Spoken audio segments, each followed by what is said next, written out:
இந்த வாரம் நீங்க பார்க்கும்போது நம்ம பாரத தேசத்துல இல்ல உலகமெங்க ஒரு விசேஷமான வாரம். எதுக்கு அப்படின்னு கேட்டீங்கன்னா, இந்த நாள் பார்க்கும்போது வந்துட்டு February 11 இல்லைங்களா? இன்னைக்கு வந்துட்டு உலகமெங்க வந்துட்டு வேர்ல்டு மேரேஜ் டே அப்படின்னு சொல்லி ஆசரிக்கிறாங்க. அப்படின்னா என்ன சார் கேட்டீங்கன்னா, திருமணத்தை குறித்து, அது மேரேஜ் திருமணத்தை குறித்து ஒரு அவேர்னஸ் உண்டாக்கணும், அது ரொம்ப மதிப்பு கொடுக்கணும் அதற்கு என்று சொல்லி உலகமெங்கும் இன்னைக்கு வந்துட்டு எப்படி ஒவ்வொரு நாளும் ஃபாதர்ஸ் டே, மதர்ஸ் டே, உமன்ஸ் டே எப்படிலாம் ஆசரிக்கிறாங்க இல்லையா? அதே போல இந்த நாள் வந்துட்டு February 11 வந்துட்டு வேர்ல்டு மேரேஜ் டே அப்படி என்று எதற்காக அப்படின்னு சொன்னா, அந்த மேரேஜ் ஒரு திருமணம் என்கிறத குறித்ததான ஒரு விழிப்புணர்வை கொடுக்கணும் அப்படின்ற அந்த ஒரு காரியத்திற்காக இப்படியாக ஆசரிக்கப்படுகிறது. சோ அதனால நானும் என்ன வச்சு, இன்னைக்கு ஃபேமிலி சண்டேவா இருக்கிறதுனால திருமணத்தை குறித்ததான சில காரியங்களை வந்துட்டு நாம் அறிந்து கொள்ள வேண்டும் என்பதை நம்ம, அது முதலாவது. ரெண்டாவது என்ன அப்படின்னு கேட்டீங்கன்னா, அதாவது ஒரு திருமணம் என்று சொல்லும் போது 2 பேர் உள்ள வராங்க. ஒருத்தருங்களா, ஒருத்தர் வந்துட்டு கணவர், ரெண்டாவது வந்துட்டு மனைவி என்கிறதான உறவு. ஆக்சுவலி நம்முடைய வாழ்க்கையை நம்ம எடுத்துக்கொள்ளும் போது, நம்முடைய கிறிஸ்துவ வாழ்க்கை அப்படின்னு எடுக்கும் போது, தேவன் வந்துட்டு எப்பொழுதும் வந்துட்டு ஈ டுக் எ பொசிஷன், அல்லது அவர் என்ன ஒரு பொசிஷன் எடுக்கிறார்னா, அவர் ஒரு கணவனை போல சபை அல்லது ஆண்டுடைய பிள்ளைகளா இருக்க நாம் யாரா இருக்கிறோம்? மனைவி. அந்த ஹஸ்பண்ட் அண்ட் வைஃப்ன்றது வந்துட்டு ஐயோ அதெல்லாம் என்ன நம்ம நினைக்கலாம். ஆனா ஆண்டவரே அந்த பொசிஷனை தான் அவர் வேதாகமத்துல அவர் தன்னை கணவராகவும் சபை என்னது மனவாட்டிகளாக மனைவியாக தான் பார்க்கிறார். பார்க்கலாம் ஒரு வசனத்தை, ஏசாயா 44வது அதிகாரம். நம்ம எல்லாருக்கும் தேவன் வந்துட்டு அவர் ஆண்டவர், கர்த்தர், ரட்சகர் என்று நம்ம பல காரியங்கள் நம்ம கிடைக்கிறோம். ஆனா அந்த வேர்ல்டு மேரேஜ் டேல நீங்க ஆண்டவரை பத்தி என்ன தெரியுமா ஒன்று தெரிஞ்சுக்கணும். தேவன் யார் அப்படின்னு கேட்டீங்கன்னா, ஏசாயா 54வது அதிகாரம் 5வது வசனம் வாசிங்க. ஏசாயா ಬರೆದ ಪ್ರವಾದನೆ ಗ್ರಂಥ 54ನೇ ಅಧ್ಯಾಯ 5ನೇ ವಾಕ್ಯವನ್ನು ಓದಿ 5வது வசனத்தை. நாயகர்னு இருக்கு தமிழ்ல, கன்னடால எப்படி இருக்கு? ನಿನ್ನ ಸೃಷ್ಟಿಕರ್ತನೇ ನಿನಗೆ ಪತಿ. ನಿನ್ನ ಸೃಷ್ಟಿಕರ್ತನೇ ನಿನಗೆ ಪತಿ. இங்கிலீஷ் எப்படி? Your maker is your husband அப்படின்னு இருக்கு. நாயகர், ஹஸ்பண்ட் நாயகர் ஆயிட்டாரோ? சரி, தெரியல பிரதர் எனக்கு. நாயகரா நீங்க? சரி, நல்ல நம்ம செந்தில் நாயகரை கேட்டேன். சரி, your maker is your husband. உன்னுடைய சிருஷ்டிகர்த்தரே உனக்கு கணவர் அப்படின்ற ஒரு அர்த்தத்தோடு அங்க சொல்லப்பட்டிருக்கிறது இல்லைங்களா? 6வது வசனத்தை நீங்க வாசிங்க. 6வது வசனம், கைவிடப்பட்டு மன நொந்தவளான ஸ்திரீயை போலவும்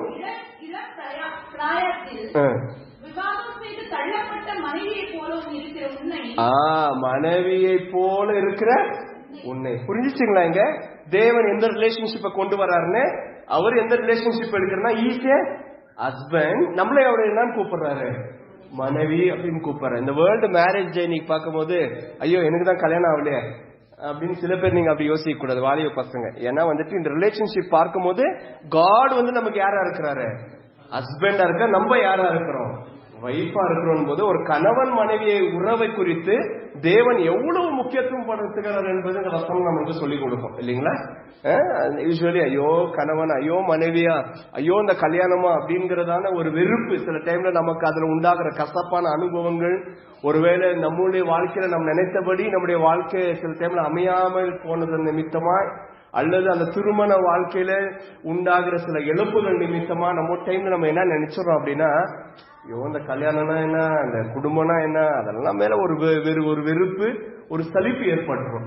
ஆனா என்ன தெரியுங்களா நான் சொல்றேன், ஆனால் வேதம் ஒருபோதும் அதுக்கு அனுமதிக்கல. ஏன்னா ஆண்டவரே சொல்றாரு, நான் உன்னுடைய கணவன், நீ என்னுடைய மனைவி என்று சொல்லும் போது, அந்த கணவன் மனைவி என்ற உறவுக்கு தேவன் எவ்வளவு முக்கியத்துவம் கொடுக்கிறது என்பதை நம்ம என்ன பண்ணணும், நம்ம அறிந்து கொள்ளணும். ஓகேங்களா? இதுதான் என்னுடைய இன்ட்ரோடக்ஷனா இருக்குது. சோ அதனால இந்த நாளில நம்ம என்னத்தை பார்க்க போறோம் அப்படின்னு சொல்லும் போது, இந்த நாள்ல நம்ம வந்துட்டு இந்த வேர்ல்டு மேரேஜ் டேல இருக்க நம்முடைய சபையில இருக்கிற எல்லா குடும்பங்களும் ஆகட்டும், நான் ஏற்கனவே உங்களுக்கு நம்ம போட்டது போல ஒரு சக்சஸ்ஃபுல்லான ஒரு திருமணத்துல, ஓகேவா, 10 கட்டளைகள் உண்டு நம்முடைய திருமணத்துல. அதாவது எனக்கு தெரியல இதெல்லாம் உங்க மேரேஜ் டைம்ல உங்களுக்கு இதெல்லாம் சொல்லி கொடுத்தாங்களா, இதை பத்தி நீங்கள் அறிந்திருக்கிறீங்களா என்பது எனக்கு தெரியல. பட் என்ன அப்படின்னு கேட்டீங்கன்னா, ஒரு திருமண உடன்படிக்கையில நாம் பின்பற்ற வேண்டிய 10 கமாண்ட்மெண்ட்ஸ், 10 கற்பனைகள் உண்டு. இன்னைக்கு வந்துட்டு சில டைம்ல நீங்க யோசிக்கலாம், ஏன் என் மேரேஜ் சக்சஸ்ஃபுல்லா இல்ல. ஐ மீன் நான் என்ன சொல்ல வரேன்னா, நம் திருமணமாகி இன்னைக்கு வந்துட்டு நம்முடைய வாழ்க்கையில வந்துட்டு அந்த திருமண வாழ்க்கையில அந்த உறவுகளை மெயின்டைன் பண்றதுக்கு சில டைம் நம்ம நீங்க கஷ்டப்பட்டு இருப்பீங்கன்னு எனக்கு தெரியல. ஆண்டவரே எவ்வளவு கான்ஃபிளிக்ஸ் இருக்கு அப்படின்னு சொல்லி நீங்க வேதனைப்படலாம்.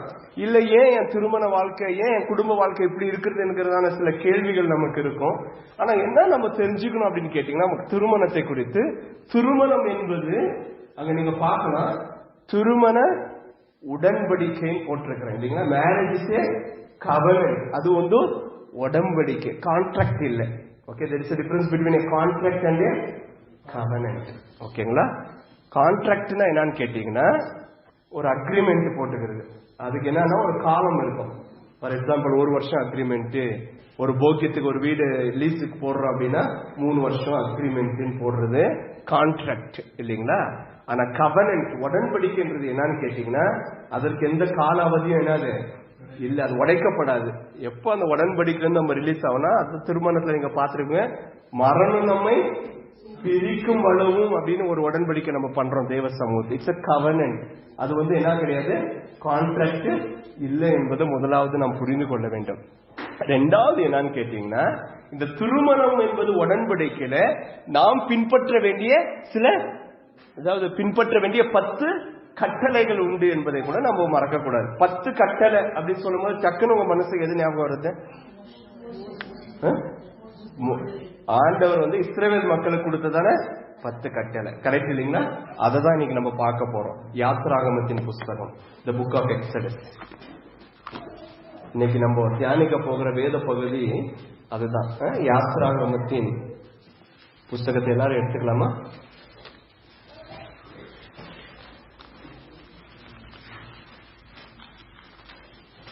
இருபதாவது அதிகாரம்.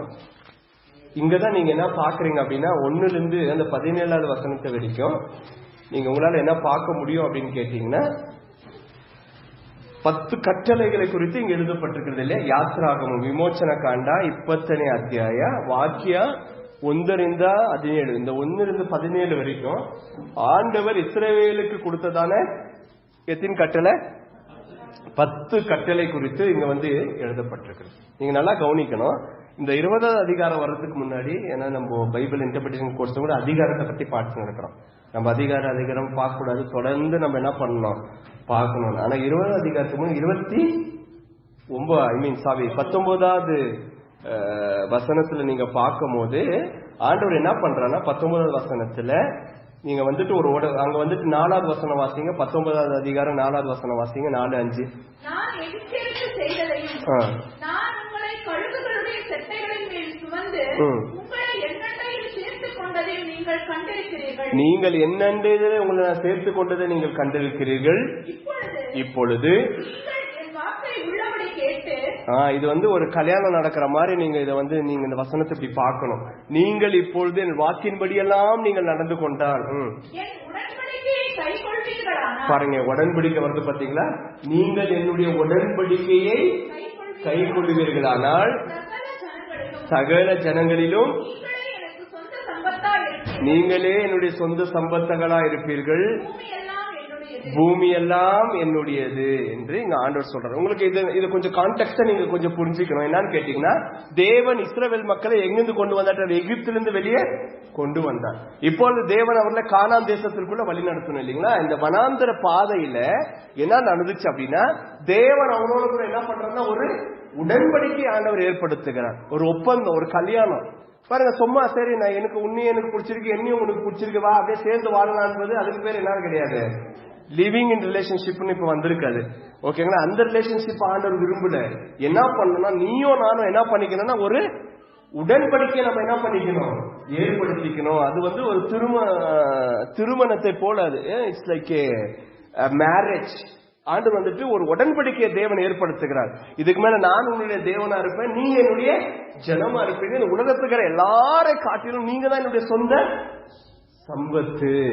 ஒரு கணவனை நாம் தேர்ந்தெடுக்கும் போது, அல்லது ஒரு திருமணத்துல ஒரு கணவன் மனைவியா எடுக்கும் போது என்ன ஆகுது அப்படின்னா, உலகத்துல எவ்வளோ பெண்கள் இருந்தாலும் இதுக்கு மேல அவங்க எல்லாம் எனக்கு இல்ல, நீதான் என்னுடைய மனைவி. உலகத்துல எத்தனை அது வரைக்கும் நம்ம எவ்வளவு ஆண்களை பார்த்திருக்கலாம். ஆனா இதுக்கு மேல நீதான் என்னுடைய கணவன் என்று சொல்லி ஒரு திருமண உடன்படிக்கையில எப்படி ஒரு கணவன் ஒரு மனைவி என்கிற அந்த உறவு வருகிறதோ அதே போல தேவன் என்ன சொன்னா, உலகத்துல ரொம்ப பேர் இருக்கிறாங்கப்பா, ஆனா இஸ்ரவேல் மக்களே நீங்க தான் என்னுடைய சொந்த சம்பத்தா இருக்கிறீங்க, யூ ஆர் மை ஓன் பொசெஷன் என்று சொல்லுகிறார். அப்படி அதோட சொல்லிட்டு ஆண்டவர் என்ன பண்ண ஒரு புதிய உடன்படிக்கை என்ன பண்றாங்க செய்கிறார். இது வந்து கல்யாணம் பண்ற மாதிரி பண்ணிட்ட பிறகுதான் அது எத்தனாவது அதிகாரத்தில் நடக்குது. இது கல்யாணம் 19வது அதிகாரத்தில் நடக்குது. யார் யாருக்கு கல்யாணம் நடக்குது? இஸ்ரவேல் மணவாளன். கணவன் யாரு? தேவன். மனைவி யாரு? இஸ்ரவேல் மக்கள்.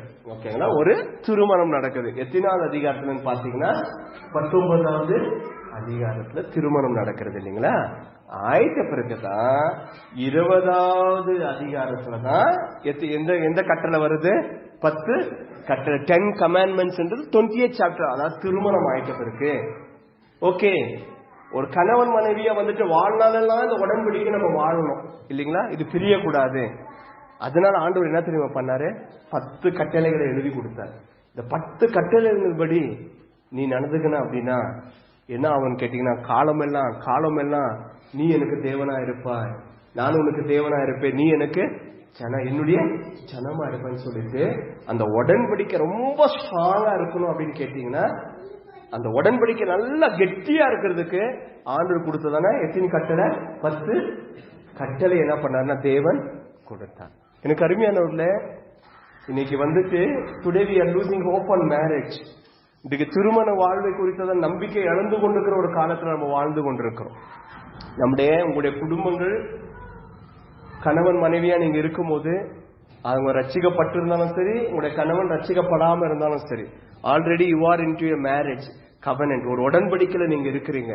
ரொம்ப டைம்ல அது ரொம்ப ஆட்டம் கொடுக்குது, ரொம்ப டைம் வந்து அது ரொம்ப ஷேக்கிங்கா இருக்கு அப்படின்னு கேட்டீங்கன்னா, ஃபர்ஸ்ட் நம்ம என்ன பண்ணணும் அப்படின்னு கேட்டீங்கன்னா, தேவன் சொல்லி கொடுத்த இந்த 10 கட்டளைகளை என்னுடைய திருமண வாழ்க்கையில நான் ஃபாலோ பண்ணி இருக்கிறேன்னா என்பதை நம்ம ஆராய்ச்சி பார்க்கணும்.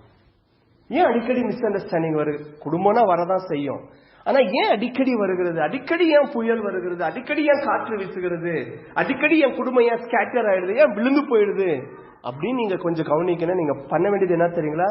ஆண்டவர் கொடுத்து இந்த 10 கட்டளையை கொஞ்சம் கிளீனா அப்சர்வ் பண்ணீங்கன்னா, ஒரு குடும்பத்தை எப்படி நடத்தணும், ஒரு கணவன் எப்படி இருக்கணும், ஒரு மனைவி எப்படி இருக்கணும், ஒரு குடும்பம் எப்படி கட்டப்படாத உடன்படிக்கை உடைக்கப்படாதபடிக்கு எப்படி வாழ முடியும் என்பதான எல்லா பிரின்சிபல்ஸ் ஆண்டவர் ஒரு திருமணத்துக்குள்ள எல்லா கோட்பாடுகளை ஆண்டவர் என்ன பண்ணிருக்கிறார்? இந்த 10 கட்டளைகளுக்குள்ள வைத்திருக்கிறார். இதை மாத்திரம் நம்ம கத்துக்கின்னு நம்முடைய வாழ்க்கையில பின்பற்றுவோம். யாராலும் சரி பண்ணிட்டீங்கன்னா கண்டிப்பா நம்முடைய திருமண உடன்படிக்கை, நம்முடைய திருமண வாழ்க்கையை கர்த்தர் பலப்படுத்துவார், கர்த்தர் ஆசீர்வதிப்பார். நம்முடைய திருமண அந்த குடும்ப வாழ்க்கை மேல கர்த்தருடைய கரம் இருக்கும். ஓகேங்களா? அதனால இங்க ரட்சிக்கப்பட்ட கணவன் மனைவியா நீங்க இருக்கிறீங்க, இதை நீங்க சீரியஸா எடுக்கணும். ஒருவேளை என் கணவன் நீங்க ரட்சிக்கப்படலனாலும் இந்த 10 கட்டளை நீங்க பாருங்க, இதன்படி நடக்க நம்ம பிரயாசப்படணும். ஒருவேளை சிறு பிள்ளைகள் நீங்க யோசிக்கலாம், இதுதான் 10 commandments. நீங்க அந்த 10 commandments பார்த்துட்டு, ஆண்டவரே இந்த commandments படி எல்லாம் எங்க அப்பாவும் எங்க அம்மாவும் எங்க மம்மியும் எங்க டேடியும் இருக்கணும்னு சண்டே கிளாஸ் பசங்க என்ன பண்ண 10 commandments நீங்க பார்த்துட்டு உங்க பேரண்ட்ஸ்க்காக நீங்க பிரேயர் பண்ண. வாலிப பசங்க என்ன சொல்ல வரேன்னா, இது ஏதோ திருமணம் மைண்ட சுவிட்ச் ஆஃப் பண்ணிடாதீங்க. 4 தினத்துல கர்த்தர் உங்களுக்கு ஒரு குடும்பத்தை கொடுக்கும் போது இந்த பிரின்சிபல்ஸ் நீங்க என்ன பண்ண உங்க குடும்பத்துல நீங்க அப்ளை பண்ணணும். புரியுது இல்லைங்களா? சோ அதனால வந்துட்டு இது மெசேஜ் வந்து வெறும் திருமணமானவர்கள், இது எல்லாருக்கும் உட்பட்டது என்பதை நாம என்ன பண்ணணும், புரிந்து கொள்ளணும். அது மாத்திரமல்ல, இதுல என்ன ஒரு விசேஷம் இன்னைக்கு நான் என்ன பண்ணிருக்கிறேன் அப்படின்னு கேட்டீங்கன்னா, ஒவ்வொரு கட்டளை அந்த 10 கட்டளைகள் நம்ம எடுக்க போகிறோம். ஒவ்வொரு கட்டளைகளை நான் சொல்லிட்டு உங்களுக்காக விளக்கத்தை நான் கொடுக்க போறேன். அந்த 10 அந்த ஒரு கட்டளை வந்துட்டு எப்படி நம்முடைய குடும்ப வாழ்க்கையில அதை எப்படி நம்ம இம்ப்ளிமெண்ட் பண்ணலாம் அப்படிங்கறதான காரியத்தை நம்ம இன்னைக்கு பார்க்க போறோம். ஒவ்வொரு கட்டளைக்கும் ஒரு குடும்பமா நீங்க எப்படி ஆலோசிக்கணும், குடும்பமா நீங்க என்ன பண்ணணும்ன்ற ஒவ்வொரு கட்டளைக்கும் ஒவ்வொரு ஹோம்வொர்க் உண்டு. ஓகேங்களா? அப்படிதான் நான் வந்துட்டு சர்மன் நோட்ஸ்ல போட்டுக்கிறேன் எல்லாத்தையும். இன்னைக்கு வந்துட்டு 5 கட்டளை நம்ம பார்க்க போறோம். 5 கட்டளைக்கு 5 ஹோம்ஒர்க் இருக்கு. ஓகேங்களா? உங்களுக்கு நீங்கள் குடும்பமா அதை உக்காந்து அதை ஆலோசித்து அந்த காரியங்கள் நீங்க செய்யணும். பண்ணிட்ட பிறகு உங்க குழுவில் வரும்போது நீங்க டிஸ்கஸ் பண்ணலாம். எங்க ஃபேமிலியில நாங்க இப்படி டிஸ்கஸ் பண்ணோம், உங்க ஃபேமிலியில நாங்க இப்படி டிஸ்கஸ் பண்ணோம்னு சொல்லிட்டு நீங்க டிஸ்கஸ் பண்ணலாம். ஃபேமிலியா நீங்க எழுதிட்ட பிறகு அது எழுதி நீங்க எனக்கு அனுப்பணும். ஓகேங்களா? எனக்கு நீங்க அனுப்பணும் இந்த 10 கட்டளைகள். யாரெல்லாம் நீங்க கரெக்டா அதை சீரியஸா எடுத்து இது கட்டாயம் நான் யாரையும் போன் பண்ணி ஏன் சிஸ்டர் நீங்க அனுப்பல, ஏன் பிரதர் நீங்க அனுப்ப கேட்க போறது இல்லை. ஓகேங்களா? உங்களுடைய ஃபேமிலியை நீங்க எவ்வளவு சீரியஸா எடுக்கிறீங்க அப்படி என்பதை நீங்க விரும்புனீங்கன்னா ஓகேங்களா, நீங்க அதை எடுத்து நீங்க எனக்கு அனுப்புங்க. அதை நான் சேகரித்து யாரெல்லாம் அதுக்கு இருக்கிறீங்களோ உங்களுக்கு இந்த 10 கட்டளையான பின்பு உங்களுக்கு விசேஷமான ஒரு வெகுமதி பிரைஸும் உண்டு. சரிங்களா? கர்த்தர் நம்மை நடத்துவாராக. இப்ப நம்ம நேரா தேவ செய்திக்கு நம்ம போகலாம். ஓகேங்களா? 20வது அதிகாரம் எல்லாரும் எடுத்துக்கிறீங்களா? யாத்திராகமும் 20வது அதிகாரம். நம்முடைய திருமண உடன்படிக்கையை பலப்படுத்த நாம் 10 கட்டளைகளை பார்க்க போறோம். முதலாம் கட்டளை, the first commandment, முதல் கட்டளை என்னன்னு சொன்னீங்கன்னா வேதத்தின்படி 20வது அதிகாரம் எக்ஸடஸ். நான் 20 அதிகாரம்னா அது யாத்திராகமம் தான், எக்ஸடஸ் தான். ஓகேவா? 20வது அதிகாரம் 2வது வசனம் வாசிங்க. உன்னை பார்ப்பா, ஆண்டவர் பொண்ணை எந்த ஊர்ல பார்த்தாரு சொல்லுங்க? எந்த ஊர்ல பொண்ணை பார்த்தாரு? ஓகே, இப்படிதான் நீங்க பார்க்கணும். இது ஒரு திருமண கோலத்துல நீங்க இந்த வசனத்தை நீங்க பார்க்கணும். ஓகேங்களா? மாப்பிள்ளை, நம்ம ஆண்டவர் மாப்பிள்ளை என்ன பண்ணாருன்னா பொண்ணை எங்க எடுத்தாரா? எகிப்துல எடுத்தாரு. அப்ப இங்க என்ன சொல்ல வர்றாருன்னா வாசிங்க, இப்படி வாசிங்கன்னா ரொம்ப சுவாரஸ்யமா இருக்கு அந்த வசனம். வாசிங்க திருப்பி. எந்த வீடு அது? நீ அந்த ஊர்ல இந்த புறம்போக்கு வீடு யாவனா ஒண்ணு கேட்டுருப்பான பொண்ணு. நான் என்ன பண்ணேன், நானு பொண்ணு கேட்டு ரொம்ப பேரு கணவன்மார்கள் கொஞ்சம் கெத்தா காலர் தூக்கி விட்டுக்குவாங்க. இல்ல விட்டுக்கிறாங்களா இல்லையா? நீ இருந்த அந்த பட்டிக்காட்டுல ஒருத்தன் அந்த பொண்ணு கேட்டு வருவான் அந்த ஊருக்கு. ஆனா நான் என்ன பண்ண உன்ன கல்யாணம் பண்ணிக்கிறேன்னு சொன்னது போல ஆண்டவர் பாருங்க பெருமையா சொல்றாரு. எந்த வீடு அது? அடிமைத்தனமான எகிப்து. அதாவது நீ என்ன இருந்த, நீ அடிமையா இருந்த. உன்னை ஒருத்தனை கூட என்ன பண்ண, உன்னை கண்டுக்கல. ஓகேவா? பார்வோன் உன்னை அடிமைப்படுத்தி இருந்தான். அடிமைத்தனமா வீடா இருக்கிற எகிப்துல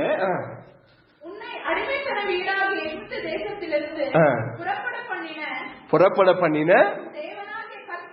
பாத்தீங்களா? ஒரு கணவரா எப்படி தன்னை இன்ட்ரோடியூஸ் பண்றாரு. எல்லா கணவரும் இதை கத்துக்கணும். நீங்க இதுதான் கெத்து காட்டுறதுனா இப்படிதான்.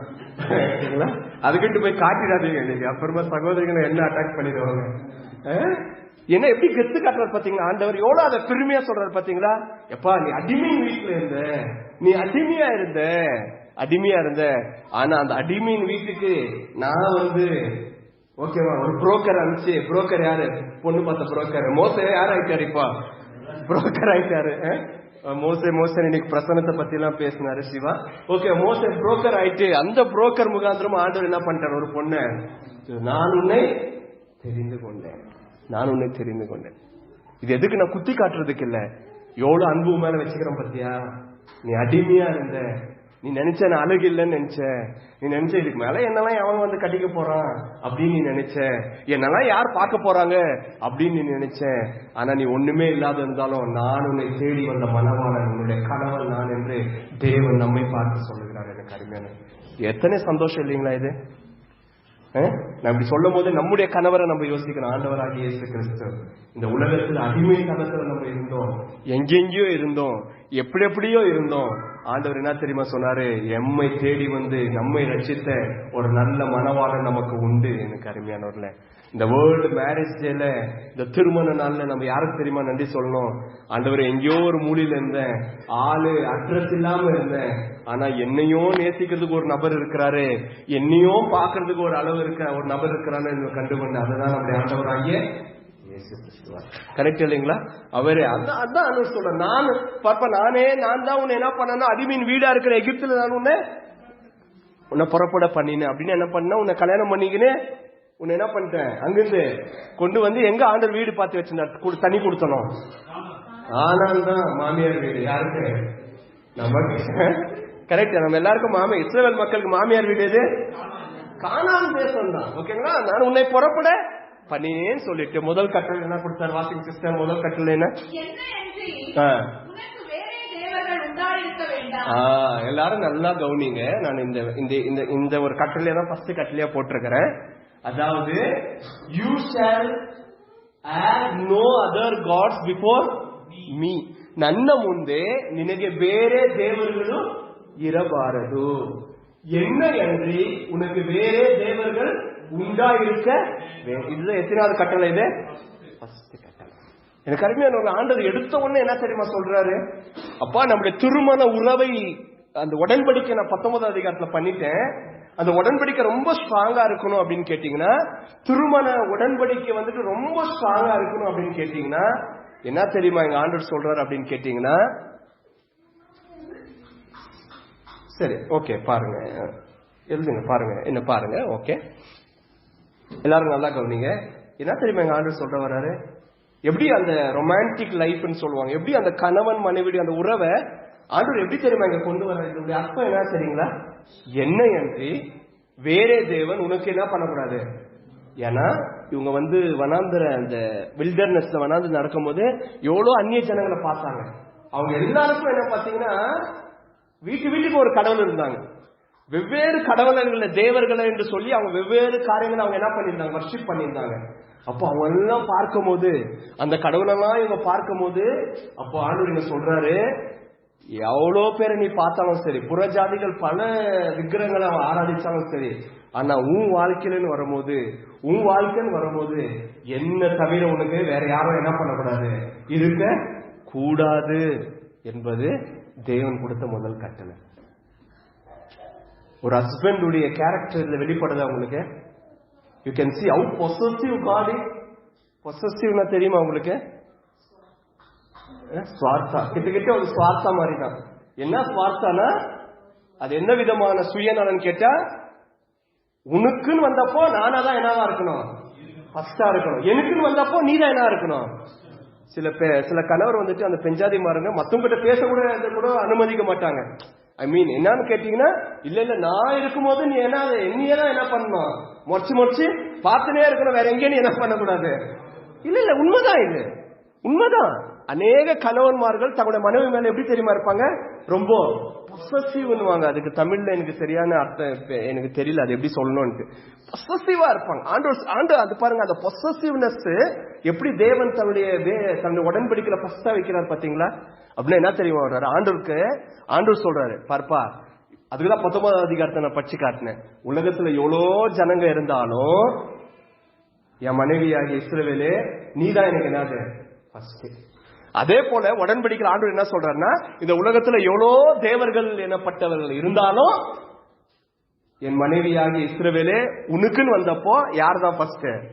நான் தான் ஃபர்ஸ்ட். புரியுதா உங்களுக்கு எப்படி உடன்படிக்கை ஸ்டார்ட் ஆகுதுன்னு சொல்லிட்டு? ஒரு திருமண வாழ்க்கை நல்லா கட்டப்படணும் அப்படின்னு கேட்டா இதான் ஃபர்ஸ்ட் கட்டளை.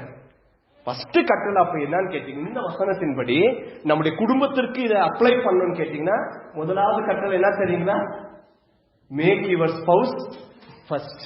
உங்கள் கணவன் அல்லது மனைவியை முன்னுரிமை படுத்துங்கள்.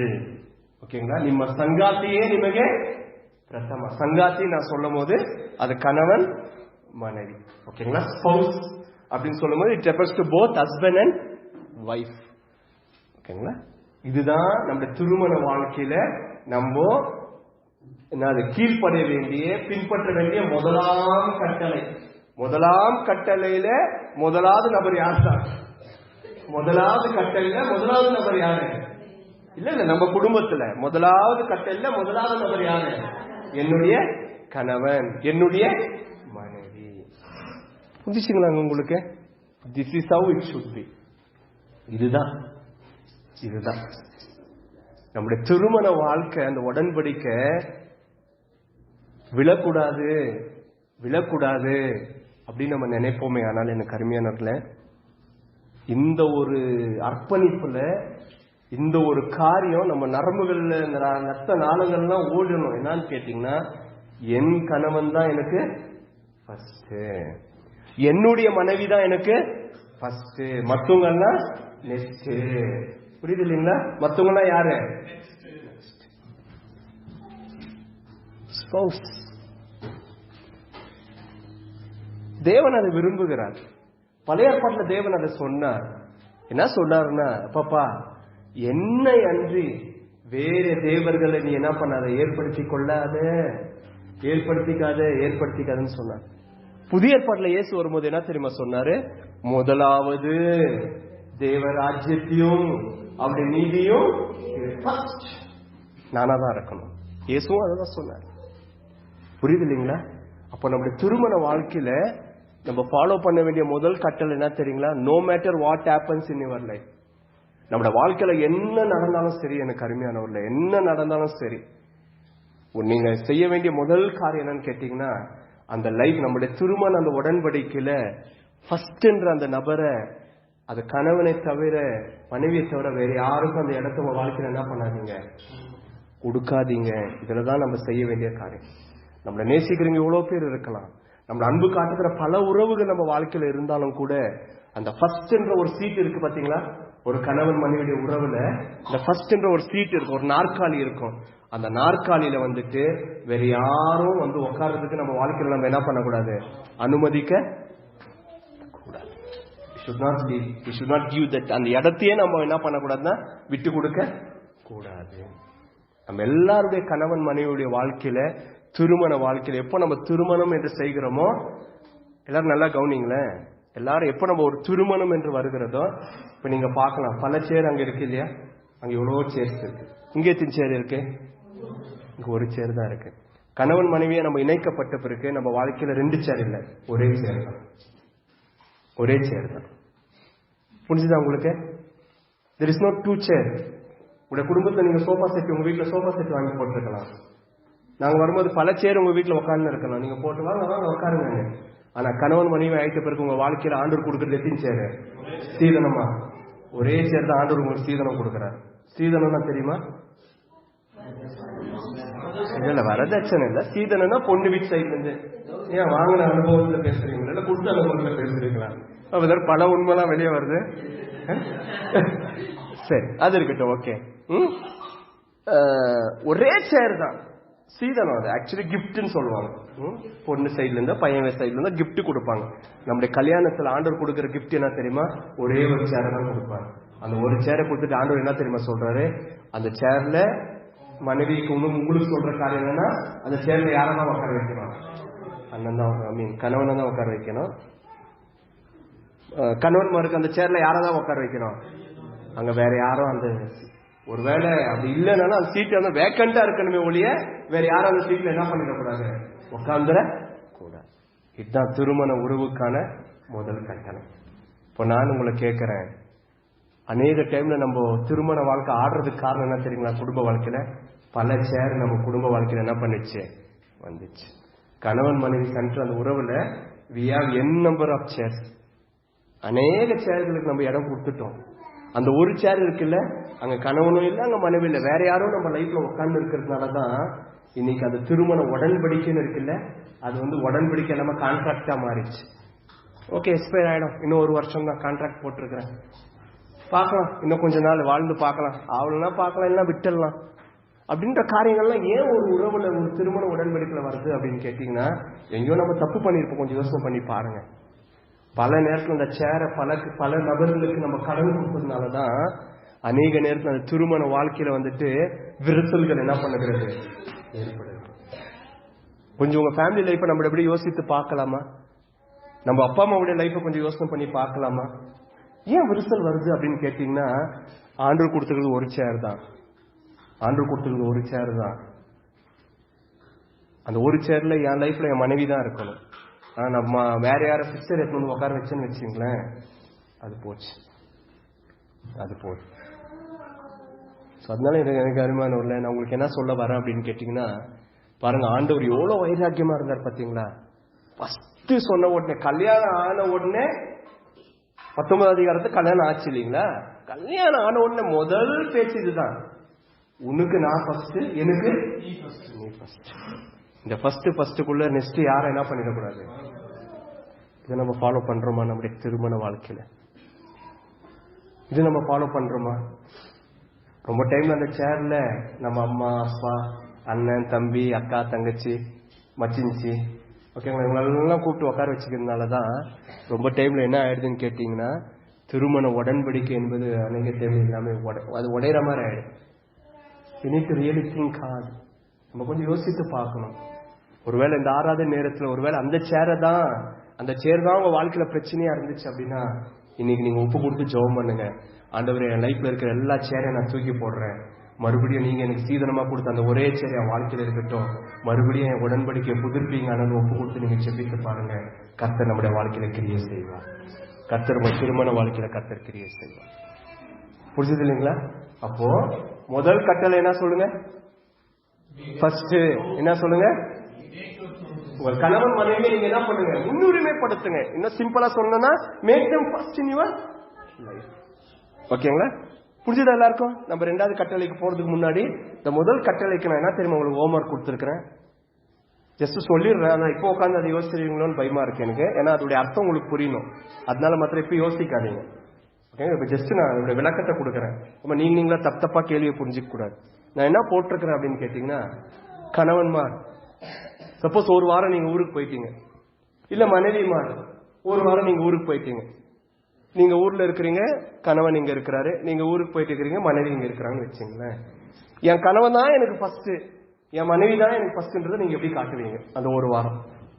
அதுதான் உங்களுக்கு ஹோம்வொர்க்கா போட்டிருக்கிறேன் நான். ஓகேவா? நீங்க சிந்திக்கணும்ன்றதுக்காக இது ரெண்டு பேருக்கும் போடணும். இப்படி யோசிக்கணும். ஒரு இப்ப இது சர்மன் டிஸ்கஷன் நீங்க ஃபேமிலியா ஃபர்ஸ்ட் உட்காந்து பேசணும் இல்லைங்களா?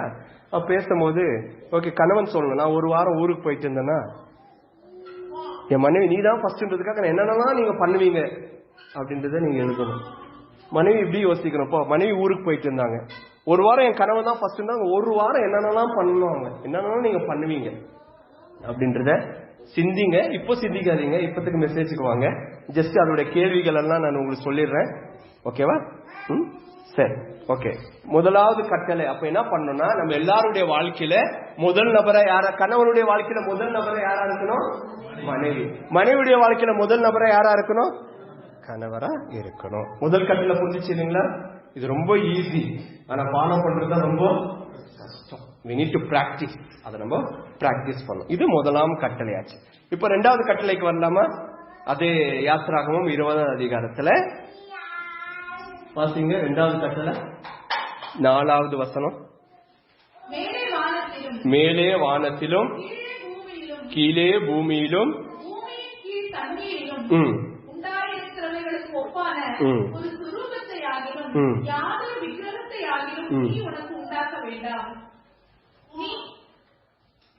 ஓகே ஓகே வாசிங்க. நீ அவர்களை நமஸ்கரிக்கவும் சேவிக்கவும் வேண்டாம். தேவனாகி கர்த்தராய் இருக்கிற நான் எரிச்சலுள்ள தேவனாய் இருந்து என்னை பகைக்கிறவர்களை குறித்து பிதாக்களுடைய அக்கிரமத்தை பிள்ளைகளிடத்தில் 3ஆம் 4ஆம் தலைமுறை மட்டும் விசாரிக்கிறவர்களாய் இருக்கிறேன். ஓகே ஓகே சரி, நீங்க வெறும் அந்த இது மாத்திரம் பாருங்க. இப்ப 4வது வசனம் மறுபடியும் வாசிங்க. மேலே வானத்திலும் கீழே பூமியிலும் பூமியின் கீழ் தண்ணீரிலும் உண்டாயிருக்கிறவைகளுக்கு ஒப்பான ஒரு சுரூபத்தையாகிலும் யாதொரு விக்கிரகத்தையாகிலும் நீ உனக்கு உண்டாக்க வேண்டாம். மறுபடியும் ட்ரை பண்ணு. ஓகே, எல்லாரும் கவனிங்க. அப்ப ரெண்டாவது கட்டளை என்னன்னு கேட்டீங்கன்னா, என்ன ரெண்டாவது கட்டளை? 10 கட்டளை ரெண்டாவது கட்டளை என்ன? எந்த சுரூபத்தையும் நீங்க என்ன பண்ணுங்க, உங்களுக்காக உண்டாக்க வேண்டாம். ஓகேங்களா? அதாவது எந்த ಸ್ವರೂಪತೆ ಯಾವುದರ ವಿಗ್ರಹವನ್ನಾಗಲಿ ರೂಪವನ್ನಾಗಲಿ ನೀನು ಮಾಡಿಕೊಳ್ಳಬಾರದು அப்படின்னு இங்கிலீஷ்ல கன்னடால இருக்கும். இங்கிலீஷ்ல எப்படி இருக்கு? You shall not make any idols. You shall not make any idols. இதுதான் ரெண்டாவது கட்டளை. இப்ப நல்லா கவனிங்களேன். ஆண்டவர் இந்த ரெண்டாவது கட்டளை என்ன சொல்றாருன்னா, என்னை அன்றி உனக்கு வேற தேவன் இருக்கக்கூடாதுன்னு ஃபர்ஸ்ட் சொன்னாரு இல்லைங்களா? ரெண்டாவது கட்டளை என்னன்னா, அதாவது வந்துட்டு நீங்க என்ன நினைச்சு ஓகே இப்போ ஆண்டவர் தான் எனக்கு ஃபர்ஸ்ட் அப்படின்னு நினைச்சு இங்க இந்த ஒவ்வொரு கட்டளை கொடுக்கும்போது இதுக்கு ஒவ்வொரு பின்னணி இருக்கிறத நீங்க புரிஞ்சுக்கணும். இப்ப என்ன ஆச்சுங்க, ஏன் பிரச்சனை அப்படின்னா, நான் தான் உங்களுக்கு ஃபர்ஸ்ட் ஆண்டவர் சொல்லிட்டாரு. ஓகே சரி, இப்ப என்னன்னா யூஸ்வலி கல்யாணம் ஐ மீன் ஒரு அலையன்ஸ் பார்க்கும் போது, அதாவது பொண்ணு பார்க்கும் போது மாப்பிள்ளை பார்க்கும் போது என்ன பண்ணுவாங்க, இப்ப இருக்கிற வழக்கத்தின்படி ஒரு பயோடேட்டா கொடுப்பாங்க இல்லையா? பயோடேட்டா கூட என்ன இருக்கும், ஒரு போட்டோ இருக்கும் இல்லைங்களா? யூஸ்வலி இப்போத்துக்கிற வழக்கம் இப்ப அப்படியே போட்டோ பார்ப்பாங்க. போட்டோன்றது ஒரு முக்கியம். ஆனா நம்ம புரோக்கர் போனாரு பொண்ணு பாக்குறதுக்கு, அவர் என்ன போட்டோ கொடுத்தாரு? இஸ்ரவேல் மக்கள் கேக்குறாங்க, என் கணவர், கணவர் இல்ல, என் மாப்பிள்ளை, என்ன கட்டிக்கு போற மாப்பிள்ளைய நான் பாக்கணுமே, அவருக்கு பேர் என்ன, அவர் எப்படி இருப்பாருன்னா கேட்க போது புரோக்கர் என்ன போட்டோ கொடுத்தாரு? மாடா?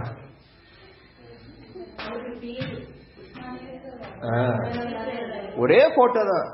நான் இருக்கிறவாகவே இருக்கிறேன் என்ற என் பேர் மாத்திரம் நீ என்ன பண்ணு சொல்லு, ஆனா போட்டோ என்ன பண்ணல. நல்லா புடிச்சுக்கணுங்க, இதுதான் கல்யாணம், ஆர்டர் பண்ண கல்யாணம் இப்படிதான். போட்டோ பார்த்து என்ன பண்ணல, கல்யாணம் நடக்கல. ஆக்சுவலி போட்டோல கல்யாணம் நடக்கல. கேக்குறாங்க, ஏன்னா யூஸ்வலி அந்த பெண் ஆசை இருக்கும் இல்லையா, இப்படி என்ன ஆண்டவர் சொல்லிட்டாரு, என் போட்டோலாம் இல்ல, ஜஸ்ட் என்னது பாத்தீங்களா, பேரை பார்த்து என்ன கல்யாணம் பண்ணிருப்பாங்களா? நீங்க பண்ணீங்களா சிஸ்டர்? ஓகே, ஒருத்தர் பண்ணிக்கிறாங்க. ஐ மீன் பேரு போட்டோவே பார்க்கல, பேர் என்னப்பா ஜான்சனோ, பரவாயில்லையே ஜான்சன் அண்ட் ஜான்சன் பேபி மாதிரி இருப்பார் போல நினைச்சுன்னு கல்யாணம் பண்ணிக்கிறேனோ தெரியல எனக்கு. ஜான்சன் அண்ட் ஜான்சன் சோப் எல்லாம் வருது இல்லையா, அந்த மாதிரி பேபி பவுடர், ஷாம்பு, அந்த மாதிரி. சரி, அப்போ மோசே பார்க்கும்போது மோசேக்கு ஆண்டவர் என்ன தெரியுமா சொன்னாரு? போட்டோ கொடுக்கல. நீ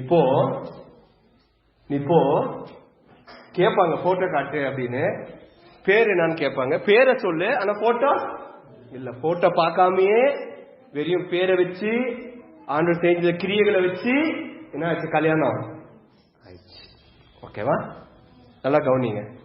இப்ப என்ன தெரியுமா பிரச்சனை? ஊர்ல இருக்கிறவனுக்கெல்லாம் அவனுக்கு ஒரு போட்டோ வச்சுக்கிறான். அப்படின்னா என்ன அர்த்தம் தெரியுங்களா? மற்ற ஜனங்கள் தங்களுடைய தேவனை ஆராதிக்க அவங்களுக்கு என்ன இருக்கு, ஒரு ரூபம் இருக்கு. கரெக்டா? அந்நிய ஜனங்கள் அவங்க தேவனை எப்படி ஆராதிச்சாங்கன்னா விக்கிர ஆராதனை இல்லைங்களா, அவங்களுக்கு பலவிதமான விக்கிரங்கள் அவங்களுக்கு இருந்துச்சு. ஏதோ அவங்க தேவனை கொஞ்சம் காட்டுங்க அப்படின்னு அவங்க என்ன தெரியுமா பண்ணுவாங்க, வாங்க வாங்க நாங்க வெளிப்படுகிற இந்த கோயிலுக்கு வாங்க, இந்த பூஜை ஸ்தலத்துக்கு வாங்க, அதோப்பா அவர்தான் எங்களுடைய கணவர் அப்படின்னு மற்ற ஜனங்க என்ன பண்ணுவாங்கன்னா ஒரு பூஜை அறையை காட்டி, ஒரு விக்கிரகத்தை காட்டி, ஒரு போட்டோவை காட்டி, அவர் தான்ப்பா எங்களுடைய தேவன் அப்படின்னு யார் காட்டுவாங்க? வேலைக்கிறவங்க காட்டுவாங்க. இஸ்ரவேல் மக்களுக்கு வந்துட்டு இந்த உங்க தேவனை காட்டுங்க, உங்க கணவரை காட்டுங்கன்னா இவங்க எங்க காட்டுவாங்க சொல்லுங்க? எந்த போட்டோவை காட்டுவாங்க? போட்டோ காட்ட முடியாது. ஏன் போட்டோ காட்ட முடியாதுன்னா தேவன் சொரூபமா இல்ல, தேவன் எப்படியா இருக்கிறாரு, ஆவியா இருக்கிறார். புரிஞ்சுச்சுங்களாங்க உங்களுக்கு? ஒவ்வொரு கட்டளைக்கு பின்னாடி இருக்கிற அர்த்தம் புரியுதா உங்களுக்கு? அப்ப இவங்க யோசிச்சாங்க, சில பேர் மனசுல கோட்டை கட்டுவாங்க தெரியுமா, அவன் எப்படி இருப்பான், அவன் எப்படி இருப்பான்னு அப்படியே மனசுல ஒரு உருவம் வருது தெரியுமா. இப்ப யூஸ்வலி இப்போ நம்ம போட்டோ பார்த்துட்டோம், பாக்குற ஒரு கல்ச்சர்ல வந்துட்டோம். அந்த போட்டோவை பார்க்காத இருக்கிற கல்ச்சர்ல ஜஸ்ட் போன்ல தான் பேசிருப்போன்னு வச்சுங்களேன், எப்படி இருப்பாவோ, எப்படி இருப்பாரு அவரு அப்படின்னு சொல்லிட்டு நம்ம மனசுக்குள்ளே ஏதாவது ஒரு கனவு போட்டே கட்டுவோமா இல்லையா? நீங்க எதுவுமே கட்டுறது என்ன, நான் தான் கட்டி கட்டி எக்ஸ்பீரியன்ஸ் ஆயிட்டு இருக்கிறேன் இருக்கு. நீங்க முடிக்கிறத பார்த்தா அப்படி இருக்கு. எனக்குதான் நான் தான் ரொம்ப எக்ஸ்பீரியன்ஸ் ஆகி பேசிருக்கிற மாதிரி இருக்குது எனக்கு. எதாவது புரியுது இல்லைங்களா உங்களுக்கு? we have our dreams இல்லையா? இப்போ ஓகே, இப்போ நம்மளுக்கு கல்யாணத்துக்காக கூட இல்ல, அட்லீஸ்ட் நம்ம கல்யாணம் பண்ணிக்க போறோங்கன்னு ஒரு யாராச்சும் கொஞ்சம் பசங்க இருந்தாங்கன்னா இப்படி இருக்கணும் அப்படி இருக்கணும் ஒரு இமேஜ் நம்ம என்ன பண்ணுவோம், நம்ம மனசுக்குள்ளே வரைவோம். அந்த விஷயத்துல நம்ம எல்லாரும் ஓவியம் தான், நம்மளுக்கு விஷயத்துக்கு யாருமே இல்ல. கரெக்டா உங்களுக்கு நான் சொல்றது புரியுதா உங்களுக்கு? அதே பிரச்சனை தான் இஸ்ரவேலுக்கு. இவங்களுக்கு நம்மளே கல்யாணம் கட்டின ஆண்டவர் எகிப்துல வந்து நம்மள கல்யாணம் கட்டினாரு, அவர் எப்படி இருப்பாரு, இப்படி இருப்பாரா, அவர் ஹைட் இப்படி இருக்குமா, அவர் 2 கை இருக்குமா, 4 கை இருக்குமா, அவர் தலை 1 இருக்குமா, அவங்களுக்கு பல விதமான எண்ணங்கள் அவங்க மனசுல என்ன பண்ணிட்டு இருக்கோம் ஓடி. ஏன்னா அவங்க பல காரியங்கள் அவங்க என்ன பண்றாங்க, அந்நிய ஜனங்களுடைய வெளிப்பாடுகள் அவங்க பார்த்து. இதை பார்த்துட்டு ஆண்டவர் என்ன தெரியுமா சொல்லிட்டாரு, இதை பார்த்துட்டு ஆண்டவர் என்ன சொன்னார் அப்படின்னு கேட்டீங்கன்னா, நீ வந்துட்டு எந்த ஒரு ரூபத்தையும் என்ன வச்சு என் மனவாளன் இப்படிதான் இருப்பாரு, என் ஆண்டவர் இப்படிதான் இருப்பாரு, என் கணவர் இப்படிதான் இருப்பான்னு சொல்லிட்டு எந்த ஒரு சொரூபத்தையும் நீ என்ன பண்ணாத அப்படின்னு சொல்லிட்டு 2வது கட்டு. புரிஞ்சுச்சா உங்களுக்கு? நம்ம என்ன நினைக்கிறோம், விக்கிர ஆராதனை கர்த்தருக்கு அருவருப்புன்னு கொஞ்சம் ஸ்பிரிச்சுவலா யோசிப்போம் அந்த காரியத்தை. நீங்க கணவன் மனைவி உறவுல பாத்தீங்கன்னா அது வேற மாதிரி. அது ஆக்சுவலி நான் ஆவியா இருக்கேன், நான் God is spirit. தேவன் எப்படியா இருக்கிறாரு, ஆவியா இருக்கிறார். அதனால எனக்கு ஒரு பாட்டு, ஆவியான தேவனுக்கு ரூபம் ஒன்றும் இல்லையே, ஒன்றும் இல்லையே, ரூபமோ சொரூபம் எதுவுமே ஒன்றும் இல்லையே. அதனால நீ என்ன நினைச்சுக்கின்னு இவர் இப்படி இருப்பாரு அவர் அப்படி இருப்பாரு நீ என்ன பண்ணாத, உன் மைண்ட்ல ஒரு ஸ்கெட்ச போடாத. நீ எந்த இமேஜ போட்டு நீ எப்படி வரைஞ்சாலும் நான் அந்த மாதிரி இல்லை, ஏன்னா நான் எப்படியா இருக்கிறேன், ஆவியா. அதனால நீ என்ன பண்ணாதுன்னா, நீ எந்த ஒரு விக்கிரகத்தையும் நீ என்ன பண்ணாத, உண்டாக்காத. புரிஞ்சிச்சா உங்களுக்கு ரெண்டாவது கட்டளை? ரெண்டாவது கட்டளை புரிஞ்சிச்சுங்களா? சரி, இந்த ரெண்டாவது கட்டளை எப்படி நம்முடைய குடும்பத்தில் அப்ளை பண்றது? நம்முடைய குடும்பத்துக்கு இந்த ரெண்டாவது கட்டளை எப்படி பொருந்தும் அப்படின்னு நீங்க கேட்டீங்கன்னா, இப்போ நான் உங்களை கேட்கிறேன், இஸ்ரவேல் மக்கள் அப்படியே ஒரு கடைக்கு போறாங்க. கடைக்கு போகும்போது அங்க ஒருத்தரை பாக்குறாங்க, அவங்க வேற புறஜாதிகள். வாங்க வாங்க எங்க வீட்டுக்கு வாங்கன்னு போறாங்க. அவங்க வீட்டுல பார்க்கும்போது பார்த்தா சுத்திர போட்டோவா இருக்கு. எந்த போட்டோ? போட்டோவா இருக்கு. இவங்க தான் நாங்க வெளிப்படுறோங்க அப்படின்னும் போது இவங்களுக்கு என்னடா இது, இவ்வளவு போட்டோலாம் இருக்குது, நம்பால் எப்படி இருப்பாருன்னு எனக்கு இது வரைக்கும் தெரியாமே கல்யாணம் கட்டிக்கின்னு ரொம்ப பேருடைய இதெல்லாம் தெரியாமே நான் என்ன பண்ணிட்டேன், நானு கல்யாணம் கட்டிக்கின்னேன் அப்படின்னு சொல்லிட்டா. ஆனால் தேவன் என்ன சொல்றேன்னா, நான் யாரா இருக்கிறேன், ஆவியா இருக்கிறேன். அப்ப என்ன பண்ணணும் இஸ்ரவேல் மக்கள்? மனைவி என்ன பண்ணணும் சொல்லுங்க? தேவன் ஆவியா இருக்கிறார், என்ன பண்ணணும் இப்போ? எப்படி எப்படி ஆவியா இருக்குன்னு எழுத முடியுமா? அப்ப என்ன பண்ணணும் அப்படிங்களா? ஓகே, உணரணும். என்ன பண்ணணும்? ஆவிய, தேவன் ஆவியா இருக்கிறார். ஆண்டவர் எந்த போட்டோவும் கொடுக்கல. என்ன பண்ணணும்? ஆக்சுவலி தான் ரெண்டாவது கட்டளை, நம்ம குடும்பத்தில் நம்ம செய்ய வேண்டிய கட்டளை. குட். இல்ல இல்ல, ஏற்றுக்கொள்ளணும். அக்செப்ட். ரெண்டாவது கட்டளை என்ன தெரியுங்க? இங்கிலீஷ்ல accept your spouse as it is. உங்கள் கணவன் மனைவியை உள்ளபடியே ஏற்றுக்கொள்ளுங்க. எல்லாம் எழுதிக்கங்க கொஞ்சம். அது லேப்டாப் ஏதோ இஷ்யூ போல இருக்கு. உங்கள் கணவன் மனைவியை உள்ளபடியே நீங்க என்ன பண்ணுங்க, ஏற்றுக்கொள்ளுங்க. கன்னடால எப்படி தெரியுமா? ನಿಮ್ಮ ಸಂಗಾತಿಯನ್ನು ಇರುವಾಗೆಯೇ ಸ್ವೀಕರಿಸಿ. ಇರುವಾಗೆಯೇ உள்ளபடியே அவங்களை நீங்க என்ன பண்ணுங்க, ஏற்றுக்குங்க. உள்ளபடியே ஏற்றுக்குங்க. என்ன பொறுத்த வரைக்கும் இங்க இருக்கிறது பாத்தீங்கன்னா, இந்த ரெண்டாவது கட்டளை, there are a lot of challenges in this commandment. இங்க ரொம்ப சேலஞ்ச் இருக்கு நம்ம லைஃப்ல. என்னன்னா, ஒரு கணவன் ஆனா வந்துட்டு நான் வளர்ந்த கலாச்சாரம், நான் வளர்ந்த குடும்ப பின்னணி எனக்கு வேற. இப்போ என்னுடைய மனைவி ஆனவள் வந்துட்டு அவள் வளர்ந்தது, அவளுடைய குடும்ப பின்னணி, அவளுடைய கலாச்சாரம், அவங்க படிச்ச ஸ்கூலு, அவங்க படிச்ச காலேஜ், அவங்க போன சர்ச்சு வேற. ஓகேங்களா? எனக்கும் என்னுடைய மனைவிக்கும் இருக்கிறதான வேறுபாடுகள், பர்சனாலிட்டி டிஃபரன்ஸ் சொல்லுவாங்க. Personality difference. ஏன்னா நாங்க வெவ்வேறு கலாச்சாரத்துல வளர்ந்தோம், படிச்ச ஸ்கூல் வேற, படிச்ச காலேஜ் வேற, உணவு காரியங்கள் வெவ்வேறு காரியங்கள். அப்போ ஒரு கணவனா எனக்கு என்ன இருக்கும்னா, என்னுடைய மனைவி இப்படி இருந்தா நல்லா இருக்குமே, இப்படி இங்கிலீஷ் பேசினா நல்லா இருக்குமே நான் நினைப்பேன். ஆனா என் மனைவிக்கு சரியா என்ன வராது, இங்கிலீஷ் பேச வராது. அப்ப என்ன பண்ண, நானே மனசுல அப்படியே அப்படி இங்கிலீஷ்ல எப்படி வரும் தெரியுமா? சில பேர் பேசுவாங்க பாத்தீங்கன்னா இங்கிலீஷ், அது என்ன இங்கிலீஷ்லயே புரியாது அது இது வரைக்கும் எனக்கு. அந்த மாதிரி என் மனைவியை நான் அப்படியே கற்பனை பண்ணி வச்சுக்கன்னு வச்சுங்களேன். அது வந்துட்டு மாய. That is a dream, that is not, அது நிஜம் அல்ல, அது நிழல். அப்போ ஒரு பொய்யான ஒரு உருவத்தை என் மனைவி பத்தி நான் என்ன பண்ணி வச்சிருக்கிறேன், அவ இப்படி இங்கிலீஷ் பேசணும், அப்படி இங்கிலீஷ் பேசணும், இப்படி பேசணும்னு நினைச்சு, ஆனா ஆக்சுவலா பார்க்கும்போது அவளை அதில் தடுமாறுகிறான்னு சொன்னா, அப்ப நான் என்ன பண்ணணும்னு கேட்டீங்கன்னா, உள்ளபடியே அவளை நான் என்ன பண்ணணும், ஏற்றுக்கொள்ளணும். உள்ளபடி ஏற்றுக்கொண்டா என் திருமண வாழ்க்கை நல்லா இருக்கும். அப்படி இல்லைன்னு வச்சுங்களேன், பாரு நீங்க வந்து தெரியுமா, எங்க ஆபீஸ்ல ஒரு பொண்ணு என்ன பிரசன்டேஷன் கொடுத்துச்சு தெரியுமா, கிளைண்ட்டுக்கு முன்ன எப்படி பேசிச்சு தெரியுமா, எப்படி பிபிடி சொல்லிச்சு தெரியுமா, நீயும் பேரு அப்படின்னு நாங்க என்ன பண்றோம்னா, என் மனைவியை குறித்து எனக்கு ஒரு உருவம் இருக்கு, ஆனா அவள் அப்படி இல்லை, அப்படி இல்லைன்றதை ஏற்றுக்கிற பதிலு, அவ அப்படி இருந்தா நல்லா இருக்குமேன்றது ஓகே தான், ஆனா அந்த கட்டாயமா அதுல உள்ள கொண்டு வரணும் நம்ம முயற்சி பண்றோம் பாத்தீங்களா. அங்க நம்ம என்ன பண்றோம், உள்ளபடியே நம்ம என்ன பண்ணல, ஏற்றுக்கொள்ளல. நம்ம ஒரு உருவத்தை கொடுக்கிறோம், அவ இல்லாத ஒரு உருவத்தை கொடுக்கிறோம், நம்முடைய கணவர் இல்லாத ஒரு உருவத்தை கொடுக்கிறோம். அங்கதான் என்ன ஆகுதுன்னா பிரச்சனை ஸ்டார்ட் ஆகுது. அங்கதான் பிரச்சனை ஸ்டார்ட் ஆகுது. என் கணவர் அமிதாப் பச்சன் மாதிரி 6 அடி மேல இருக்கணும்ன்றது ஓகே தான். அதுக்காக நீங்க ஸ்கிப்பிங் கொடுத்து அவங்களை டெய்லி பிராக்டிஸ் பண்ணுங்க, நீங்க வளரணும் வளரணும், டெய்லி நீங்க காம்ப்ளெண்ட் கொடுத்து வளரணும் வளரணும்ன்றது ஓகே தான், ஆசை தான், குட். ஆனா என்ன தெரியுங்களா, இல்ல இல்ல அவர் 5 அடி 2 அங்குலம்னா 5 அடி 2 அங்குலத்தை நீங்க என்ன பண்ணலாம்,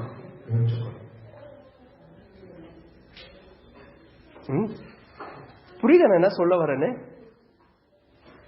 அப்படிதான் ஏற்றுக்கொள்ளணும். பாருங்க, எல்லாருக்குள்ள குறைபாடுகள் உண்டு, நம்முடைய ஆசைகள் உண்டு. we have a dream about our husband and we have a dream about our wife.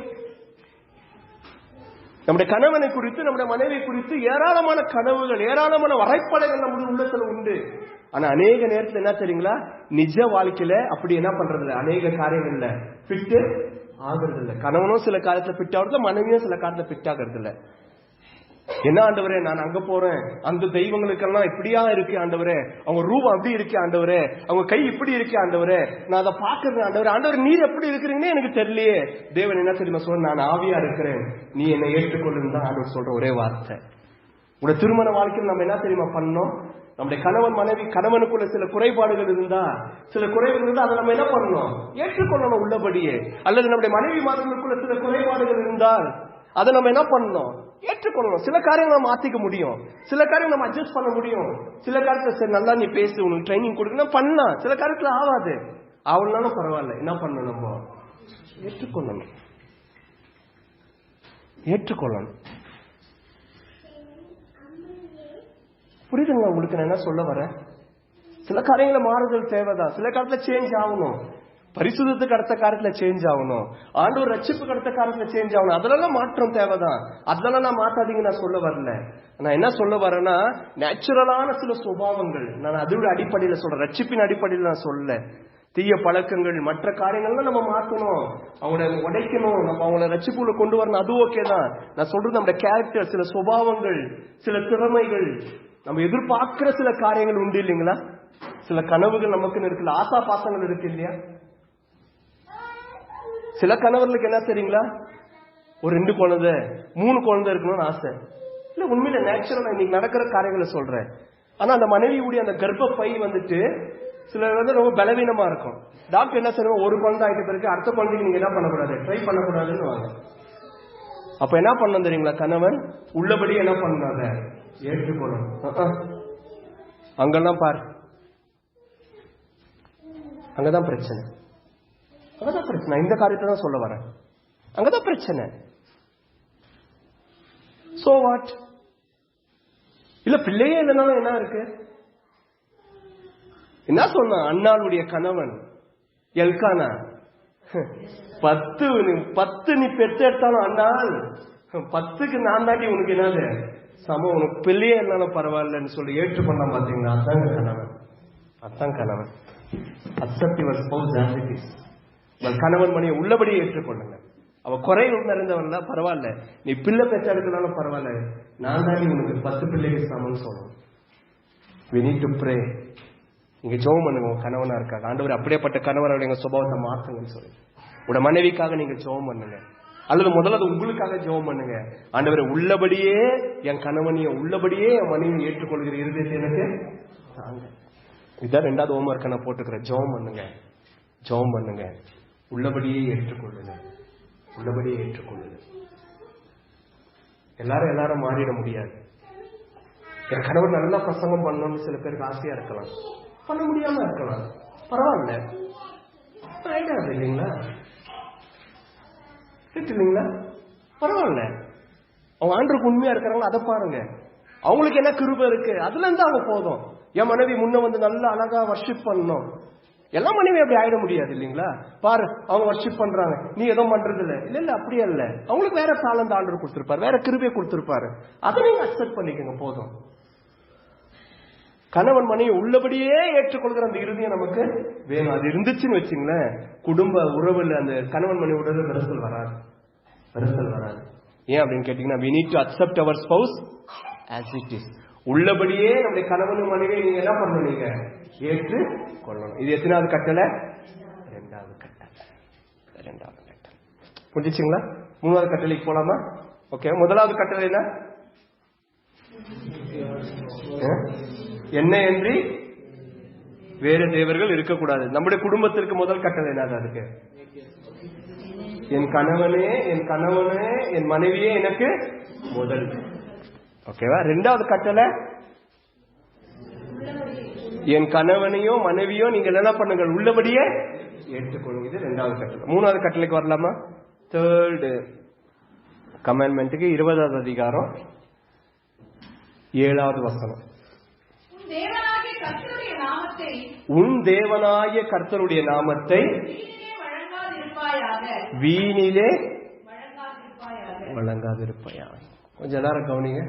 இது எத்தனாவது கட்டளை? You shall not misuse the name of the Lord your God. கன்னடால எப்படி இருக்கு? மூடுனே ஆக்னே. இங்க பாருங்க. உன்ன ದೇವರಾದ ಯೆಹೋವನ ಹೆಸರನ್ನು ಯಾವ ಕಾರ್ಯಕ್ಕಾಗಿ? ಅಯೋಗ್ಯ ಕಾರ್ಯಕ್ಕಾಗಿ ಎತ್ತಬಾರದು. கொஞ்சம் எல்லாரும் கவனிங்க.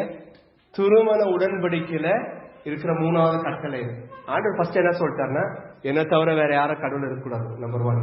நம்பர் 2 என்னன்னு கேட்டீங்கன்னா, நான் ஆவியா இருக்கிற மாதிரியே நீ என்ன பண்ணிருந்த ஏற்றுக்கோ. மூணாவது என்ன சொல்லிட்டாருன்னா, என் பேரை மிஸ்யூஸ் பண்ணாத அப்படின்னு சொன்னார்.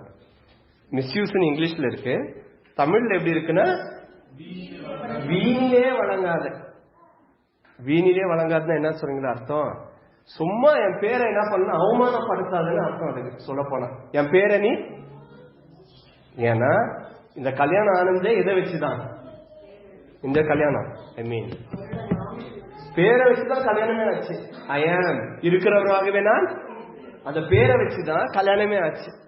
இப்ப ஆண்டவர் என்ன சொல்றாருன்னா, என் பேரை சும்மா சும்மா எடுத்து என் பேரை என்ன பண்ணாதுன்னா கெடுக்காத, என் பேரை கெடுக்காத, என் பேரை மிஸ்யூஸ் பண்ணாத, என் நாமத்தை வீணிலே நீ வழங்க வேண்டாம். அப்போ அது மாத்திரம் இல்ல, அது எந்த அளவுக்கு அது காரியத்தை ஆண்டவர் தீர்வுன்னா தொடர்ந்து வர வசனத்தை என்ன சொல்றாரு?